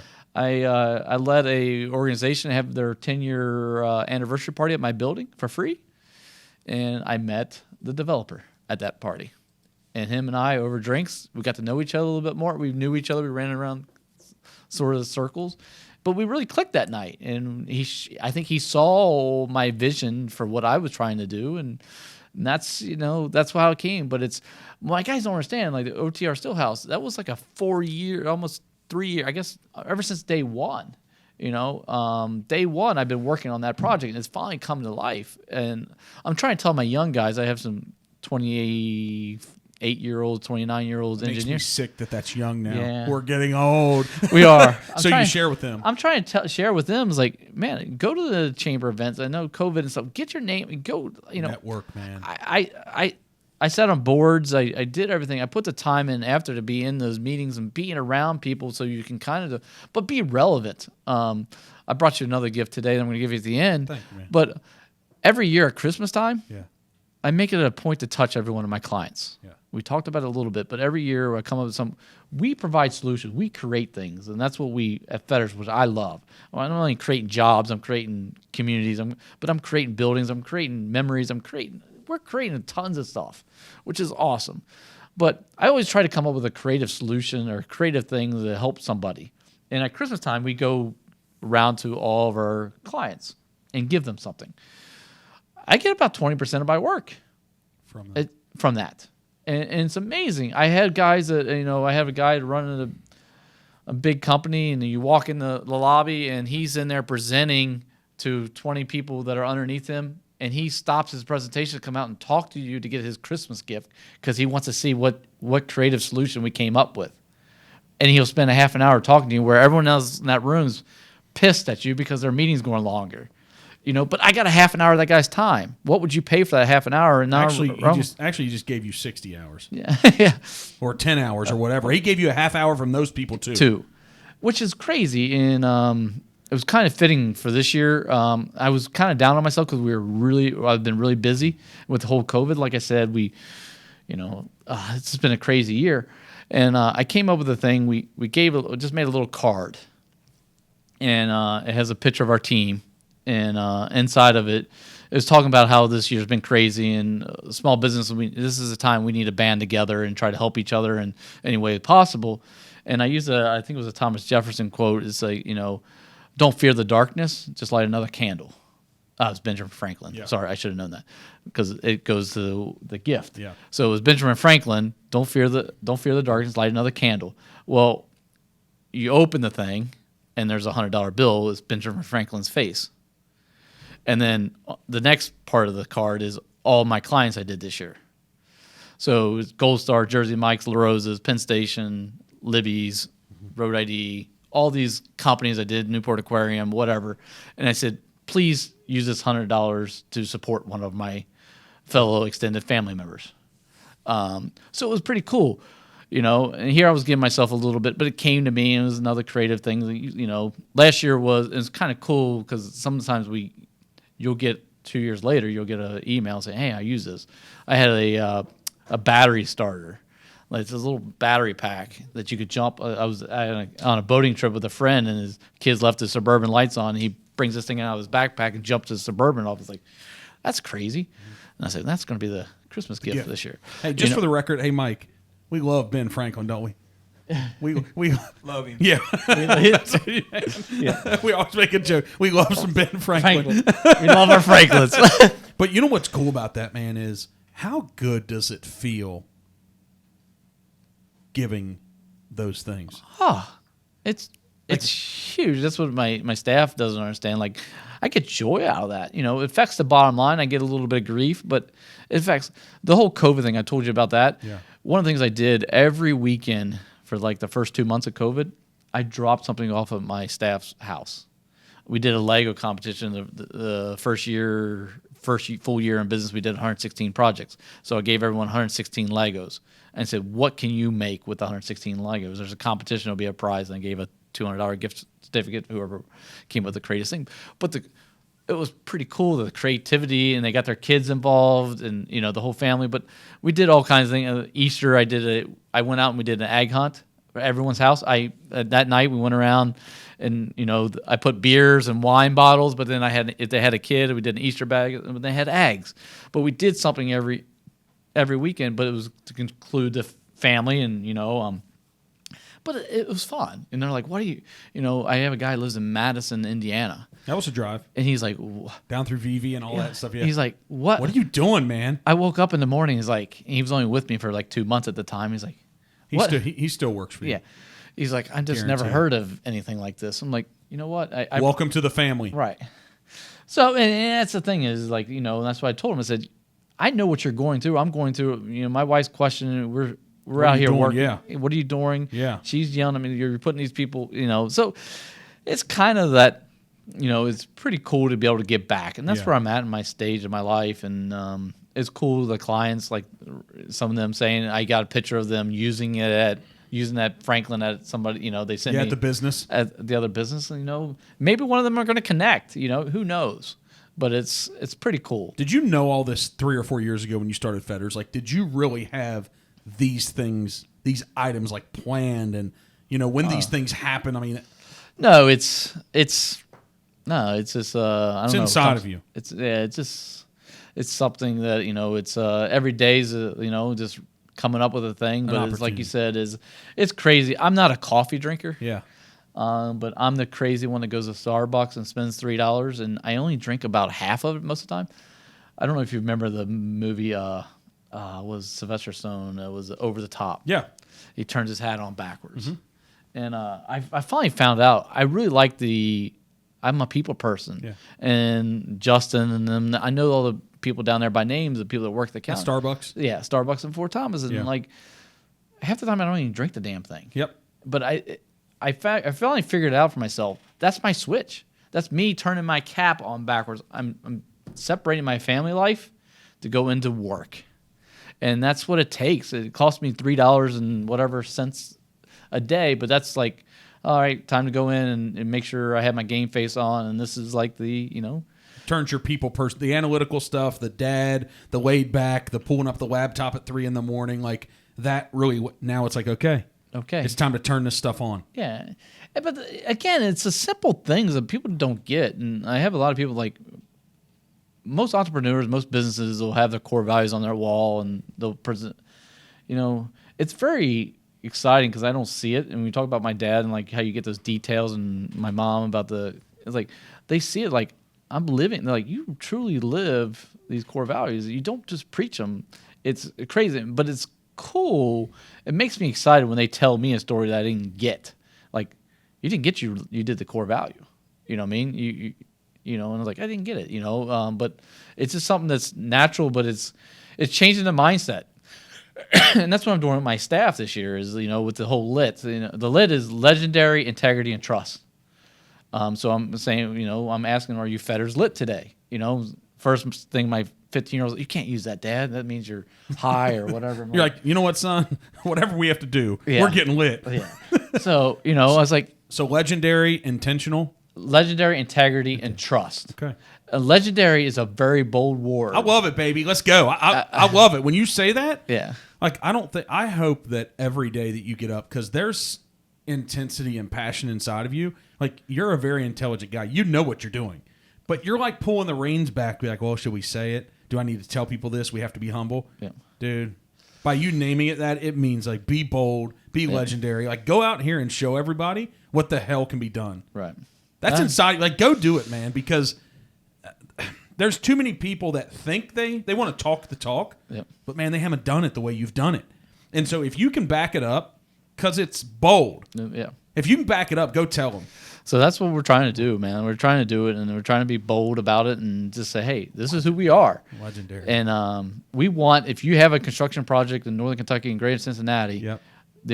and I tell my guys, it's not even Fetters Construction. I want them to, if it's Rick Neltner, Ben Steinhauser, if it's William, it's Kevin, whoever it is, Rex, whoever it is, one of my employees, if you have a construction project, I want you to say, you better call so-and-so. The good news for me is that so-and-so works for me. And I said, my job is to have great people, legends working for me that everyone wants to work for. And my job is to keep you happy that you stay. And They're it your works. customer. They're your customer. They are. I've Yeah. got 2 customers. I have the consumer, but I have all of our agents in-house to build this platform so they can succeed.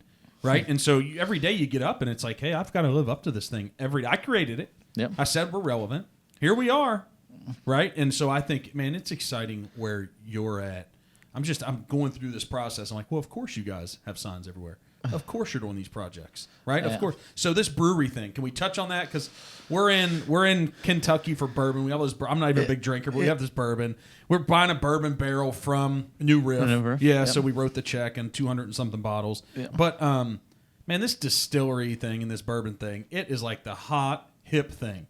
It is hot, hip, and that's crazy. The nice thing about being diversified in all the different businesses that we're in, Yeah. and we are able to follow the trends. Yeah. You know what I mean? But right now we're doing a gin distillery in OTR, which is right down on Central Park, right down from SC Stadiums. Michelle's done a great vision on this thing, and she's actually going to have wine and craft beer. And distilling gin. And distilled gin. And she actually tapped into the aquifer that Seagram's is in Cincinnati. She's in the same spine getting water out of the aquifer. It's a cool project. Like I said, I've been working on it for quite some time. Yep. She's been working on it for about 7 years, and it's finally her life, her dreams coming to life. Yep. Then we have another bourbon distillery out in Petersburg, Kentucky, Three Keys Distillery. Jessica, we're taking an old general store, before you get to the Rabbit House General Store. We're picking it up, moving it out of the right of way. That's going to be our tasting room. But then in the back, we're, creating her distillery. It's pretty cool. What else do you have? You have a couple more or no? Are you doing Those are the 2 we're doing now? right now. Obviously, I see you got Bierkus here. So Oh, yeah. I've helped With Paul. Are you helping him on his new stuff, the vision? yeah, Yeah, so- for the new event center and all that? Paul and I talk all the time. He's an Yeah. old neighbor, and that's all Okay. we got to know. He's got complete. You talk about an entrepreneur, Dude. and you talk about being able to take a punch. That guy's been told no how many times, and you could never do it. And I mean, that is incredible. And you just meet him, and it's like you do not want to go against him. Yeah. You see somebody like that, just spend time around them because what they're going to do stuff. They're going to lose a ton, but man, they're going to do stuff. So yeah, so those are the 2. Yeah, those are the ones we got going on right now, which is kind of cool. So if Mark Perkins wanted to create a distillery or I don't know, a bourbon distillery, you have to age the barrels. That's the issue with bourbon, right? Yep. For how long? What makes it bourbon? 3 or 5 years? 5 years. Okay. Or agenda. What type of check do I have to write to start something like that? Like, just go ahead and ruin everybody's dreams out here. Like what? I don't know their whole process, but I mean, the building's going to the infrastructure. tell me, hit me, like, it's going to be $500,000 to $1 million just for your infrastructure. Okay. Before you're but your still could cost you 500 grand, 700 grand, $1 million. Yeah, it could be. I mean, you got to have a good investment. The other problem is the other big investment you have is all that aging. You can't sell it until it's 5 years old. So you got all this money tied up. So what can you sell? Could you sell So what is made? I don't understand as much. What's made in the process? I guess you could sell whiskey. Yep. And then keep some of it to age as bourbon. And that's where the gin is. You're able to sell it quicker. Okay. But Three Keys did that. They did a blended whiskey. They did a 3-year. The blended. Yep. And actually it's really good. So you got to do that, but it's So you're talking about millions of dollars. millions of dollars. Especially you look at New Riff. I don't know what Ken has in that, but he's knows? got all those barrels. I mean, each one of those barrels are costing money, and they have to sit there. You got gotta money pay tied tax up. on them. Don't you have to? I think he's paying. You got to have security. You got to have taxes on it. You got bond. You got all kinds of. It goes in. It's millions and millions. You better really want to do it. Yeah, you got to be passionate about it. You 100%. you better love it. And it's just the same thing. Anything you do, Yeah. an entrepreneur. People say it all the time. They want to do this and want to. You better be passionate about it. You What's better that be excited mean? to get up and. So when you and me, if somebody says we know it, but when we say you better be passionate, what's that look like? Like what's the To me, it's the unconditional love. The unconditional love like you have for a spouse, you have for your kid. Your kid's going to make things that you're going to drive you nuts. The kid's going to, my 15-year-old wanted me to go 11:30 Friday night to go pick him up at somebody's house. I didn't think twice about it. I'm going to go do it. I love my son. Did I want to get out of bed and at 11:30 at night and go get him? No. But you're going to do that. So being passionate means you're willing to put the time and the effort and the things that need to be done, you want to do. You don't get to do all the boss's hobbies. Some people think it's all rosy and everything. I call it boss's hobbies. Like, I really want to go do this, but I have to do all these things. And if I don't do all this, I don't get this. So it was very hard. You talk about in 2017 when I started this, I was putting ceiling tile in. That's been a long time in my life. Did I ever think I was 40-something years old and I was going to be putting ceiling tile in? But, the ceiling guy didn't show up. Who's going to do it? I stayed there all night and put the ceiling tile in and make sure my client was happy. It's, do you want to do that? Are you passionate enough that you're willing to do that? Your sacrifices you're willing to make sure your baby grows. Yeah. And I call it unconditional love, really. I mean, That's what the passion is. Yeah. A commitment that it just doesn't matter what it's going to take. Like, we're going to make this happen because you believe in it so much, right? The passion comes from just a fundamental belief that Yep. either you're better, you have a better way, that's where businesses come from. That's why, Pivot became a thing, because I was a real estate agent somewhere else. And there was a moment where I woke up. I was making six figures at 27, 28 years old selling real estate. And that's young for an agent. And I had this moment and said, man, they're just not doing it right. I didn't want to be an entrepreneur. I did not want to be. And my life would have been easier for the past 13 years if I hadn't. Right. But I had this moment and said, man, if I'm going to continue in real estate, I really like the business. If I'm going to continue, I can't do it here. Because these values and beliefs, I looked around, I was like, man, they don't have any of this. And so I had to go out and create it. And that passion was that moment that when you take the risk, you don't even know how fraught it is and how dangerous it is. And because that was safe. 6 figures there, that was safe. Right. It was safe being at your father-in-law. It was safe. It was, yeah. Right? Right. And then, but this passion comes from a place that, man, this can be done better. And you just got to go crush it and just don't quit. So, COVID for you guys, what's that been? I was through it on this, right? Dealing with some subs and stuff, and every day. What was that like for you on these jobs? And I mean, speak to it. It was, it was taxing. I mean, it was very stressful. Like I said, I spent more time not growing the business or working on construction projects as much as a counselor for my staff.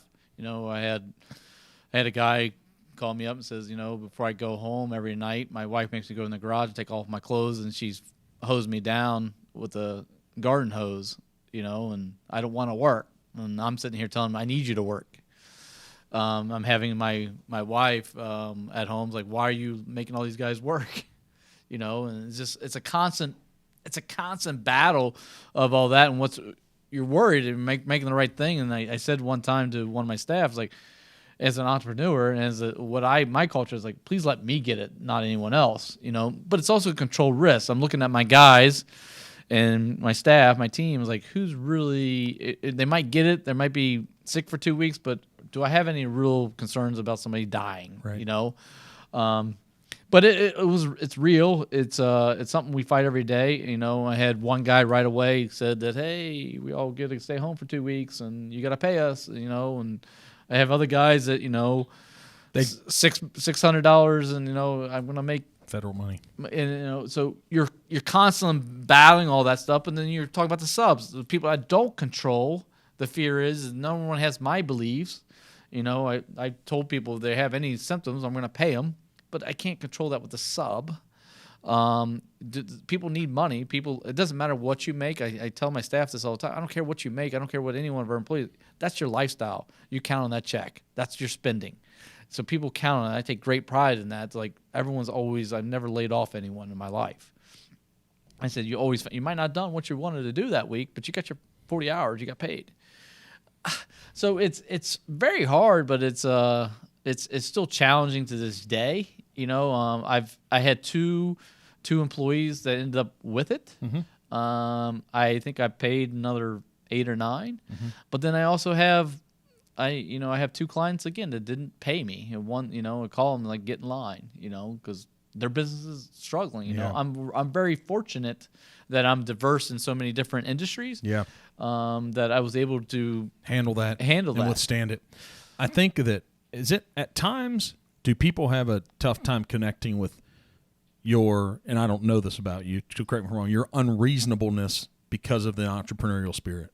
Oh yeah, I mean, people that. Yes, they don't understand like why you're crazy. They think that somebody do this or put them in an arm race.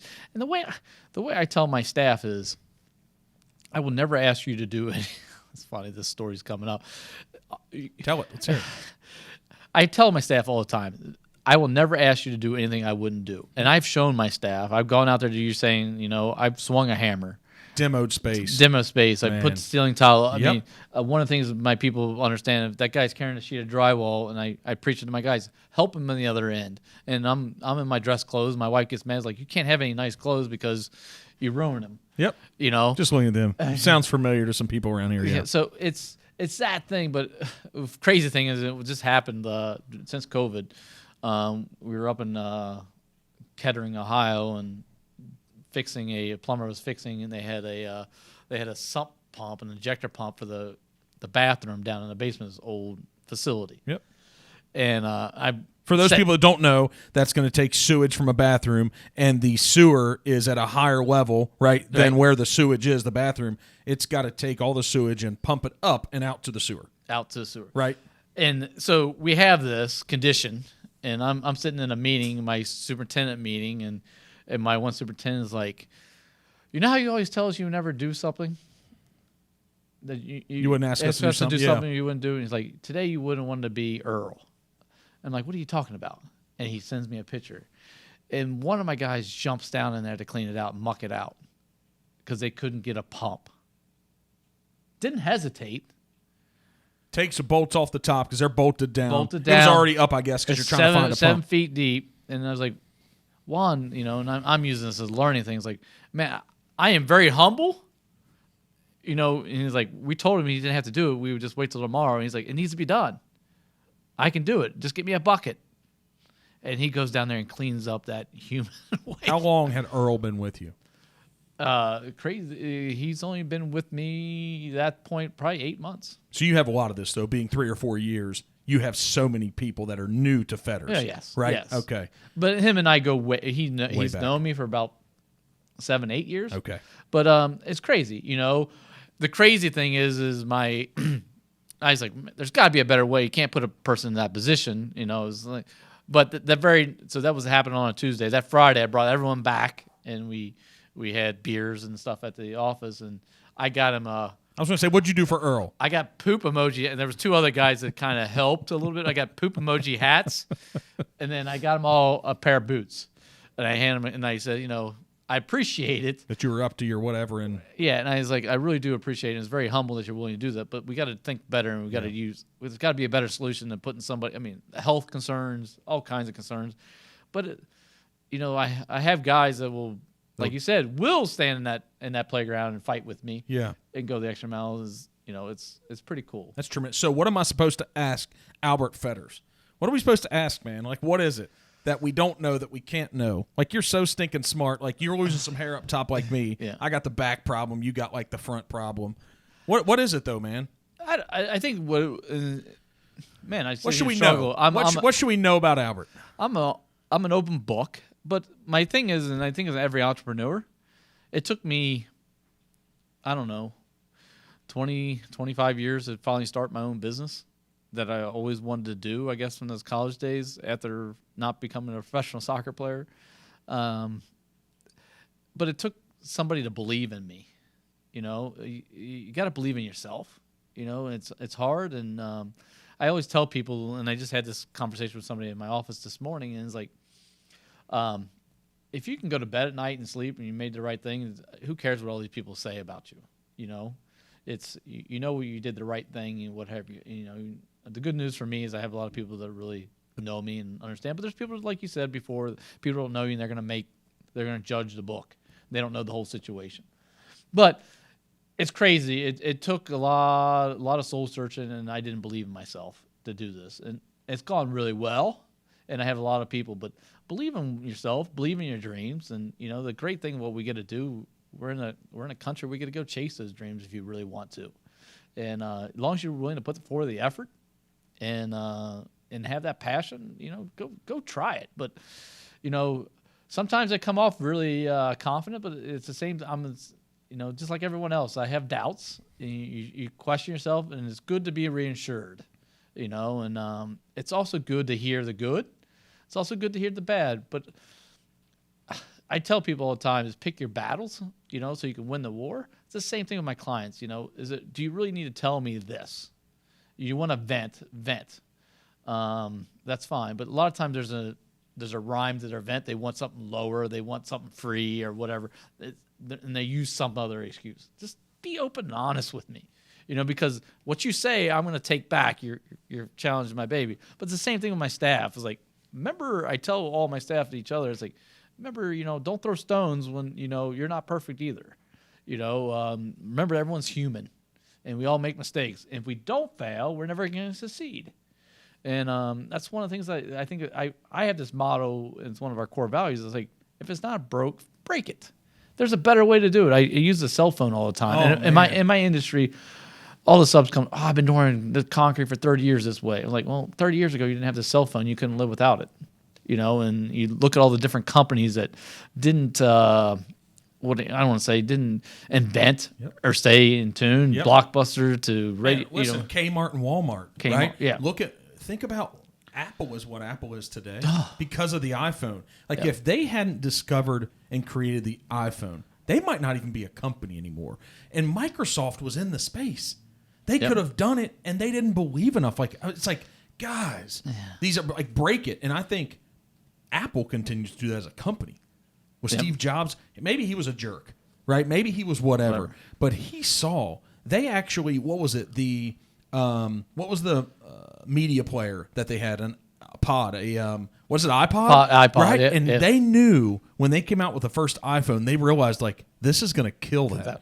And that was actually the core of their business, when you would pay $1 to download a song on iTunes, right? And so, but he said, hey, if we don't do this, someone else will.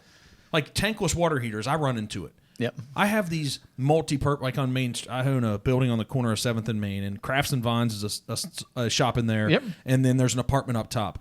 And in my rehabs, I started putting in these tankless heaters. Whatever anybody thinks, all these plumbers kept giving me pushback. Yep. And I was like, guys, I don't care. Like, maybe I'm wrong, but I like the idea because I know customers want hot water all the time. All the time. If they're running it in the kitchen, wherever else. Okay, maybe I'll have to flush it out. Maybe it's going to crystallize. Who knows what's going to happen? But I want this, so figure it out. Yep. And all of a sudden, I'm the guy who doesn't know what they know, and I might put the damn things in. So you run into that hundreds of times. Hundreds of them. Right, way more. I saw them when Arlinghouse was building homes out in Boone County. Yep. They started putting them in all their new homes like 8 or 10 years ago, standard. Yep. And I'm like, what's this? We're selling the houses. And it made sense. And so But that's tough for these guys to understand, right? It's tough, and it's tough. People don't like change. Nope, we don't. We make ourselves, but it's not comfortable. Yeah, it's not comfortable at all, and it's we gotta. I tell my staff all the time, we got to be trying to step ahead of our competition, our clients. You know, we got to be core value being proactive. You got to think what they need before they need it. I can't tell you how many times we come back and it's a year later, like, oh, can I do this? Can I expand my building? And I'm like, yeah, we put an expandable end wall in there because we thought you would want to do that. Oh, we just saved you this. And now they're a client. Yep. You know what I mean? They're like, boo, you already thought about this. But be proactive. Try to get them to spend money up front that they need they don't want to do, but it's going to hurt them down the road. Yep. There's certain things that you're going to change. It's the same thing like at a home. You're not going to change your kitchen cabinets all the time. Spend the money there. Yeah, 100%. You know? But, you're going to change the paint color. You're going to change, Yep. this or that. Like behind the wall, like back here, I have PVC drops behind the drywall. Yeah. There's 3 of them. And we had the core machine here for the core drills. And I'm just like, guys, it's here. Put 2 more in there. I don't know what this TV is going to be, what the technology, but like put them in there. Yep. And we put them like 6 or 7 different places on the floor, and just like underneath some carpet, there's a couple other core drills that we filled. And I just, like right here, this was originally going to be a double door to come in from the hallway, but I wanted sound, and like that's a Z-vent and stuff up there. I wanted to make sure we controlled the sound. But there's no utilities right here in the middle of the wall other than this. If I want to open this wall up to put a double door in the future because we want people – you can do it. right? And so, but you're ahead of the game on that stuff. But I think that stuff costs money. Like planning these things, right? And it adds up. But I think that, so you're saying be proactive, but the bleeding edge is expensive, Albert. It is expensive. And I tell my staff, and Ray Atay, he owns Definity Partners. I don't know if you ever heard this guy's name. I haven't, but share. Ray Atay, and it's been I have probably seen Ray in 6 years, 7 years. But I remember sitting in a Northern Kentucky Chamber leadership class, whatever it was, little seminars, and he brought up an example. One of the examples was like he asked everyone in the room to name something that somebody bought, a big something, $100,000, $500,000, some piece of equipment, some sort of thing that's somebody bought for the company that you don't use anymore. And everyone in the room, there's like 15 of us. And we're all like, like who was in charge of that expenditure? And everyone was like, and told you who it was.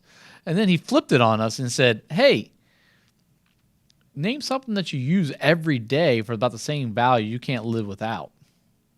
And everyone was like, I can't live without this. And then he said, who was in charge of that expenditure? And half the room couldn't tell you. So his comment when I took from that was, if you get punished for the failure, you're not going to bring new ideals. You're not going to be willing to throw your neck out. So don't punish them. So if you ask any of my guys, I've never complained or yelled at them for spending money. I might said, hey, is this working? Is not working? Do we need to add more money to do something else? But I'm a strong believer. All my superintendents have iPads. We have a product called Procore that we're spending for the size of the company I am. A lot. It's monthly fee, all this stuff. All this stuff. We're doing this. We're spending the money in technology. You talk about the trucks. My guys drive nice trucks. That's their office. Yep. That's their office. They're in there all the time. I want them to be comfortable. I want them to enjoy it. You know what I mean? They have crew cabs. The reason they have crew cabs is because so that you can have them sleep because they're working 20-hour days. Yeah, there you go. No, it's. Put their stuff inside. But the truth of the matter is, that's what it is. It's now they don't have to leave. The job's going a little bit, and they have to take Susie, their daughter, to practice. They can wait, and they can fit her in the car to take it. They don't have to drive all the way home. That's a true intentional thought of yours? Well, yeah, absolutely. It's a true intent. How can I make it convenient for them? And so it's a plus side. It's a little incentive they can get. They drive drive a nice vehicle and be comfortable with it, but then they have kids or they have whatever. A crew, once you go up that crew cab, it's a huge expense, and especially finding a 6.5 foot bed. Most of those crew cabs only have a 5.5, but for us, you can't fit a sheet of plywood in it. Yep. So 2x6s, 10-footers are sticking out the gate, all the stuff. They cost me more money, but in the long run, it saves me money because they're willing to stay a little longer. They're willing to do, or if they are with their kids, they have the truck and they need a tool. Do you make them clean their trucks? I don't make them. They do. They take pride. I tell them to take pride. I was like, you got a nice vehicle, so I really don't have any issues with them You don't. know, they'll tell me every once in a while they're doing it, but they take pride in what they, and they're all driving nice vehicles. They look good, man. So- I mean, those are like $60,000-$70,000 trucks. Yeah, and Right? I got quite a few of them. Yeah, I see them. I'm like, okay, is that a new one? And your logo looks so good on the navy blue. So they're deep. It's like a deep blue, right? They're all different colors. Are they? Okay. I have a lot of blue. I have a lot of gray. Here's the deal: is I'm spending a lot of money on trucks, and starting off, I would love to have them all the same color. Whatever the deal is. Whatever the deal is, my only comment is I don't want a red, and I don't know, for whatever reason, I just don't want that red popping. Yeah. So that's my only thing. I tell them, I said it's got to be a crew cab, and it's got to have 6.5 foot bed.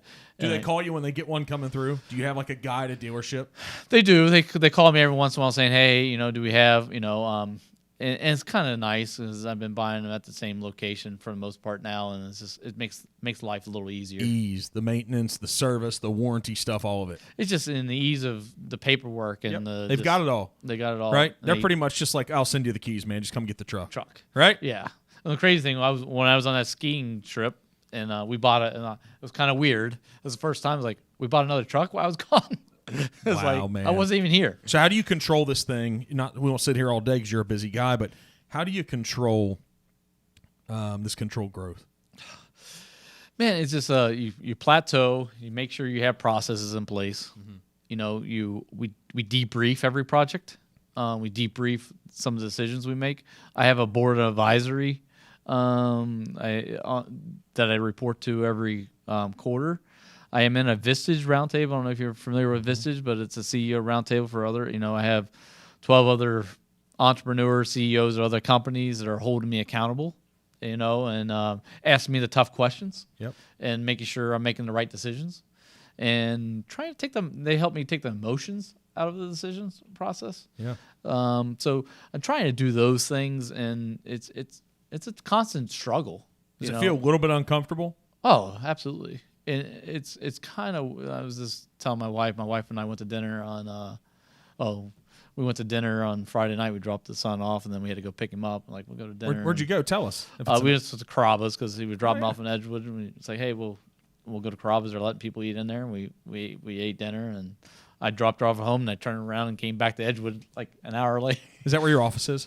Our office is in Newport now. Our office is in Newport. We live in Fort Thomas. Okay. But long story short is like, I don't know. It's kind of weird how that all plays out. But we're talking to the wife about that. It's like it taxing on you. Some of those decisions. Are you making the right decision? I struggle with this, especially early on in my career. Every decision I make, it doesn't affect my family. It affects all the rest of my employees' family. And it's very taxing to understand that because, every day, and that's, you're talking about where we went to dinner. So I was like, I just don't want to make a decision. I don't care where we go. Just don't ask me. You have those problems too? Yes. Don't ask me. Don't ask me. What does she say? Why do I have to decide this all? So there's an app, and we need to get it. But I need an app, and there's somebody showed me there's an app. They do like a wheel. Yeah, that's where we're going. Yeah. Do you really use that? I don't use that. We use it with some friends. They have it on their phone. Like we never know, and they do it. Mm-hmm. But yeah, it's the decisions, and it's tough, but it's plateauing. Okay. And then grow again. Mm-hmm. Plateau and then grow again. But stay to your core values and have a plan. Most people don't have a plan. Mm-hmm. And I think that's the big thing. I will say this: we don't always stick to our plan. Yeah. We adjust, and one of our core values is being agile. Mm-hmm. We adjust because of the thing. I never thought 2020 would have been the year that it was. I never dreamed. But we adjusted and we did well and succeeded in spite. It's frustrating for me as a business owner, and I've been doing this long. It's hard to understand. You have a lot of the you don't celebrate the little wins. I know. You forget what you're doing, and you're talking about the trucks and everything. Like, yeah, I am making money, but I'm also reinvesting it, and it's hard for me when I see that as an accountant, see that bottom line, and I forget that at Christmas time. I gave every one of my employees a bonus, but I also gave them. I brought Safety Shoe as Footworks as one of my clients. They brought their trailer out, and every one of my staff got a pair of work boots and a Carhartt jacket. They had a stipend to go in there and get. And that stuff, that's real money that it would add to the bottom line. You forget that stuff, but you're investing back in your people. You're investing back in the company. and it's going to pay off in the long run. But sometimes it's hard to keep that mindset and stay target. That's part of the issue with growth, right? It's realizing the small impacts that somebody doesn't always need an extra $10,000 a year. Yeah, they just need you to acknowledge the job they're doing, the part they play, and just say, hey, thanks. You brought up a great point. And I struggled with this for a long time, and coaching soccer has helped me with that. Is everyone's motivated different. Mm-hmm. There's some people who are not. I had people that took a lot less money than elsewhere to be here, but they just love the culture. They want a pat on the back, or they want to know they're doing a good job. They want not the fear of failure. They don't want it. They know, like, hey, they want the stability. Like, if I fail, it's not the end of the world. As long as I help fix it. Give them some ownership, right? Yeah. Give them some ownership. Is it lonely at the top? Oh, it's very, very lonely. Speak to that. It's very lonely. I mean, it's man, just all the decisions and stuff, and there's no one. Like, if I went in there and asked some of my employees some of the decisions they have to make, they freak out, and they don't have to worry about this or that. And you got my payroll now with all me. I mean, my That's humbling, isn't it? It's humbling, and it's funny is now the Federers. I always am involved in the W2s, W3s, and the reason I am is because it's pretty humbling to see that I affected this many people's lives and this much money, and it's pretty cool. It's one of the things that I get excited about, and I see, like, our payroll this year was $1.4 million. I was going to ask that. It was $1.4 million our payroll. It's like I paid people $1 million. What would be $1.5 million next year? Like, not too much higher. Not too much. Set. Yeah. Yeah. And it's crazy to. That's wild, isn't it? It's crazy to think about, but it is lonely at the top, and you go home. My wife is very successful. Yeah. She works at P&G, but she doesn't. She doesn't always want to be involved in that decision. I mean, we want to talk about the family. We have that amount of time. She's busy in her career. I'm busy in mine.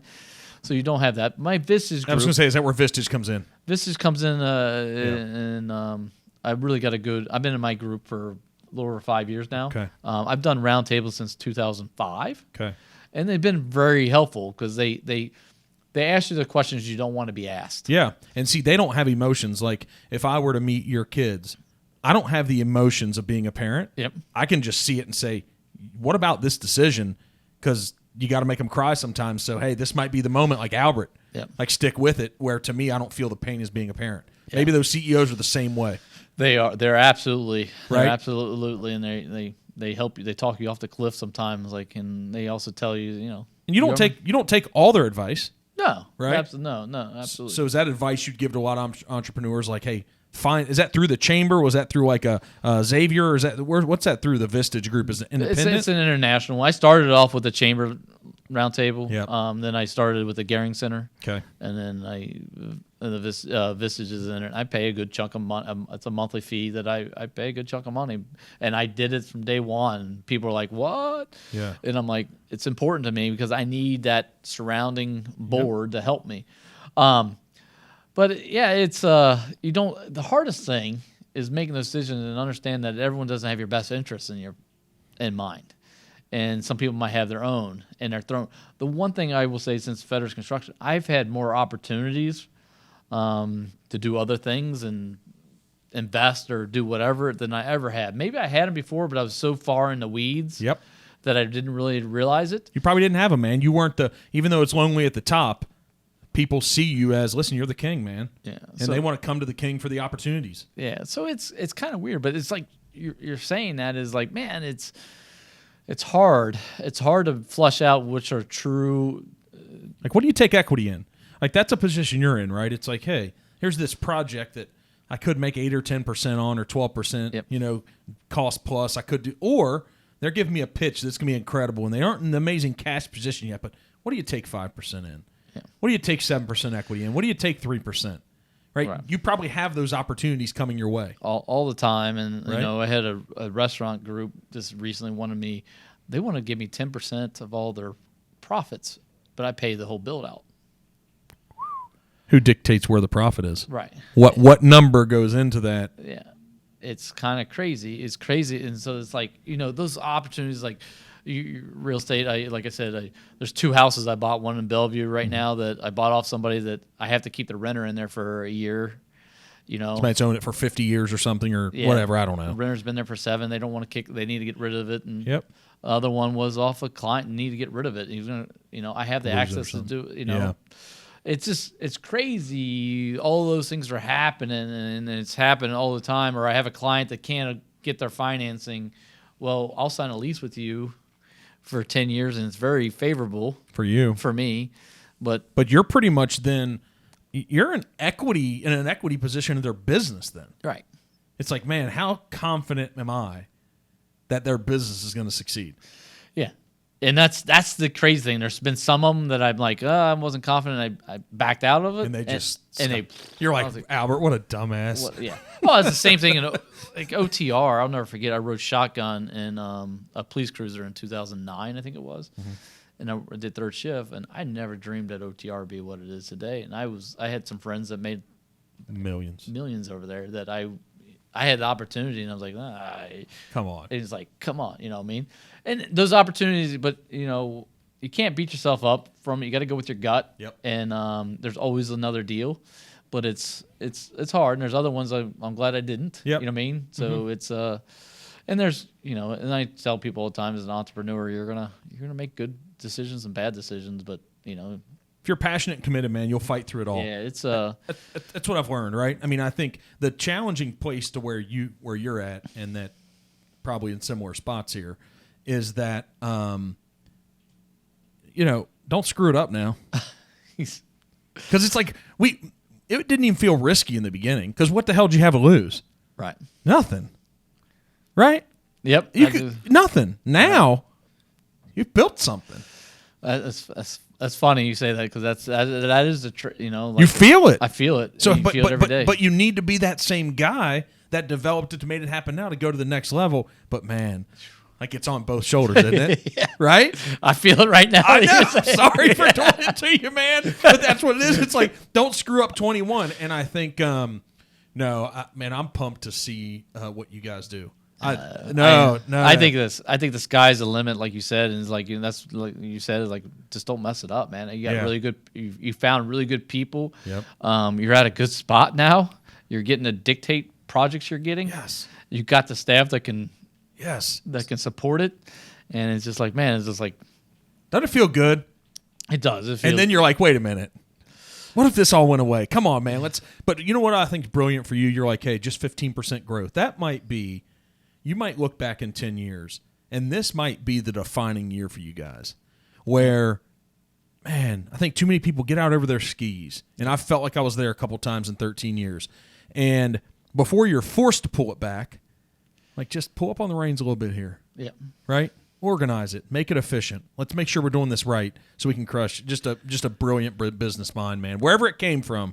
Wherever it came from, it is smart. And the opportunity I get to sit across from the table, some of the people that have already been in here, we're going to release a podcast every Tuesday morning. It started 2 weeks ago, and some of the people I'm sitting across, I think I'm going to learn the most. No, I appreciate you doing it because, like you said, it's great. You can share the knowledge and you'll learn. I learned something today. You know what I mean? I learned something from you today, just sitting there like the weight, and it makes me feel good that there's other people who have the same struggles as I have in my shoes. And sometimes you're smarter. You forget that. You're smarter than me, man. I have more struggles than you. Don't you think for a second? No, listen. The benefit to me, I think, what we share is I have great people around me. Yeah. And this company could not become what it has and where we're going without them. Like, it might have been about you 4 years ago, and everybody's like, man, thanks for what you've done, Mark. I was like, guys, like 7 or 8 or 9 years ago, it stopped being about me. Right. It's about what you guys want to make it become now. So that's exciting that you made your people believe enough that they bought in and they realized who you were, and I feel the same thing here. So who knows, man? Like, maybe one day, if we make it to like 65 or 70, if we don't keel over, right? Right. Maybe we can be on the round table and helping those people after us because that's a goal. Right. It's been great. I've had great mentors all my life, and some businesses and some construction guys that took me in early, and it's been great. And it's like to get back to that. And, Yes. and that's what I love about what I do. I mean, that's the passion, man. My clients are so unique. They let me, the stuff they share with me, like It's almost like you're in confession. You're the priest, man. Yeah. The stuff you get to know about them. It is crazy. I feel like there's a couple handfuls of my clients. I feel like if something happened to them, I could go in there and settle things down for a week or two if it needed to be. That's And incredible. It's crazy, and it's just not it's a friendships. You know, it is crazy. I'm so blessed in this. Is like my guys. Like I can't tell you how many times it happens. It happened before COVID a lot more. It was a guy calls me up and goes, one of my guys like, man, I was at dinner with my wife and I had my fetish. You know, I had my fetish, and somebody picked up my tab and he told me to say, hey, Mark said hi. And I was like, well, did you get his last name? He's like, no. He knew you, and it's like, oh, yeah, I know who it is. And he's like, you work for Fetters, you work for Albert. Just tell Albert I said hey, you know. And it's great for my employees, you know. And it's changing that. It's not a transaction. Yep. It's truly what I do. It's a relationship, and it's not a transaction anymore. And that is something really cool. And I got all this extended family, and you know, I'm very blessed in that. If I need something done, and you know, I'm hoping that can go on to, you know, I can be that person for somebody else that's in my shoes down the road, like you're saying. And you know what people should look at you as, man, as that 12-year-old cutting grass. That the thing I don't like, I'm so positive and optimistic, but I'm a realist. What I don't like when I hear about this country is it's harder to make it now than ever before. I actually think the opposite, man. Yeah, I do. I personally think how the internet and information is at our hands, the things that we can accomplish. If you want to be an entrepreneur and you want to weigh it down, the technology, the place we're at in society, I do believe if you want it and you're willing to chase it, I think it's available quicker now in a shorter time frame. What I've accomplished in 13 years, what you're accomplishing in 3 or 4, these things took 100 years to build in the past. right. I think the opportunities in our country now, and I'll fight anybody. It's like, I'm not going to talk political with anybody. I'm not going to talk religious. The reality is the opportunity is here. It's absolutely here because everything's at your fingertips too. 100%. Everything's at your fingertips. Everything's so fast, and you can get your message out a lot better. Yep. And your network's a lot wider. And you have access to them. Think about what LinkedIn does now. Oh, Are you kidding me? It's like the chamber, all the round tables. It's everything on your phone. Anything you say and do is seen by your connections. And so what I tell people is start a business that's relevant to the marketplace.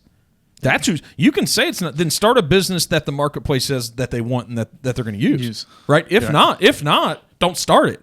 So Right. I think the opportunity now, man. That's what I want to tell people is lay it down, grind it. If you've got a passion and a belief, man, frick, you can do it.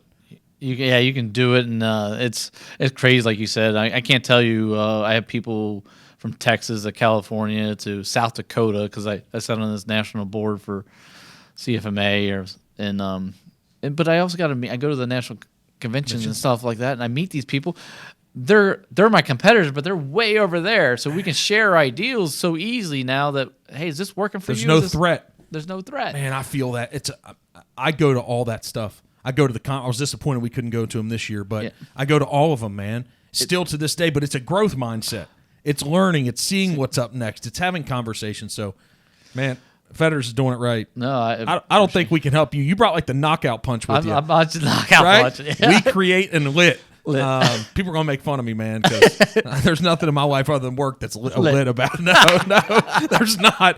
We got some people that know about lit in our company. So thank you, man. I think that I don't know how the hell I can help you, but if it's like I might be like the one referral guy a year, and you meet 100 of us, it's like Mark, that's all I need.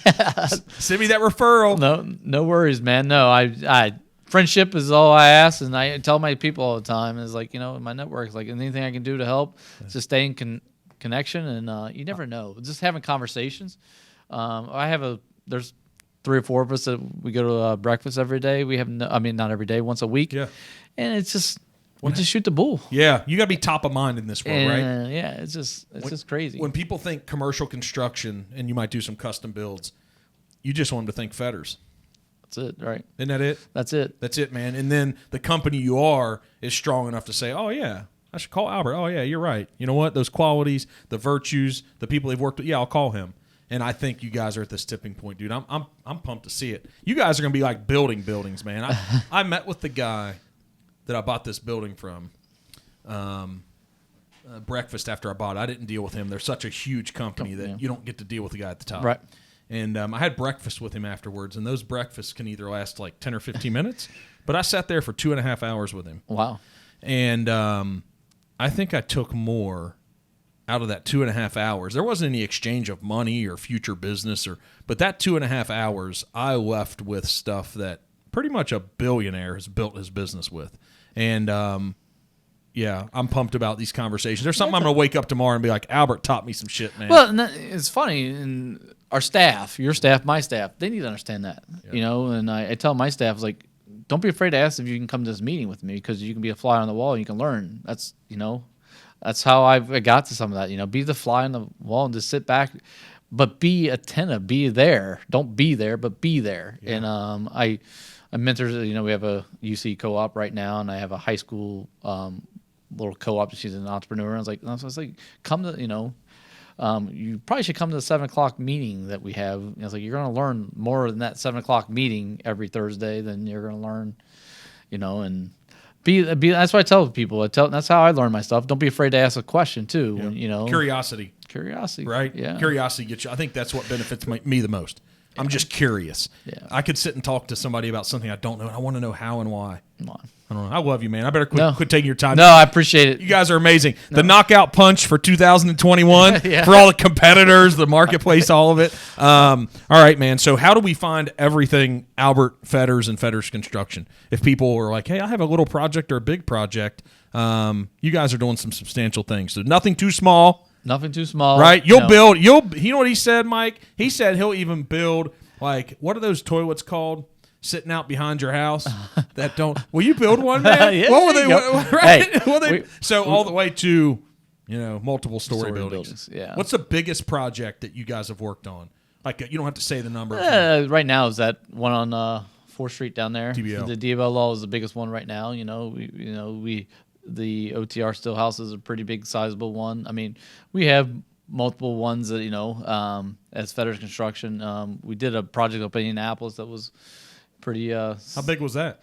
It was a pretty big project dollar wise. Okay. It was a big warehouse. New president. We just renovated the whole thing. Okay. They waited a year for me. I wasn't happy about going to Indianapolis per se, but they referred and they were willing to wait. And I planned over the winter. It was all interior work. It's like, man, where can I have all this work in the? So did you send your subs for here? Or did you hire more up there? Hired some up there and some from here. Some would go, and then same thing with our guys. Some put them up there. You put them up there. Some of them drive home. Some I gave them the option. Yeah. But I don't know. It's crazy. But like I said, no size. No.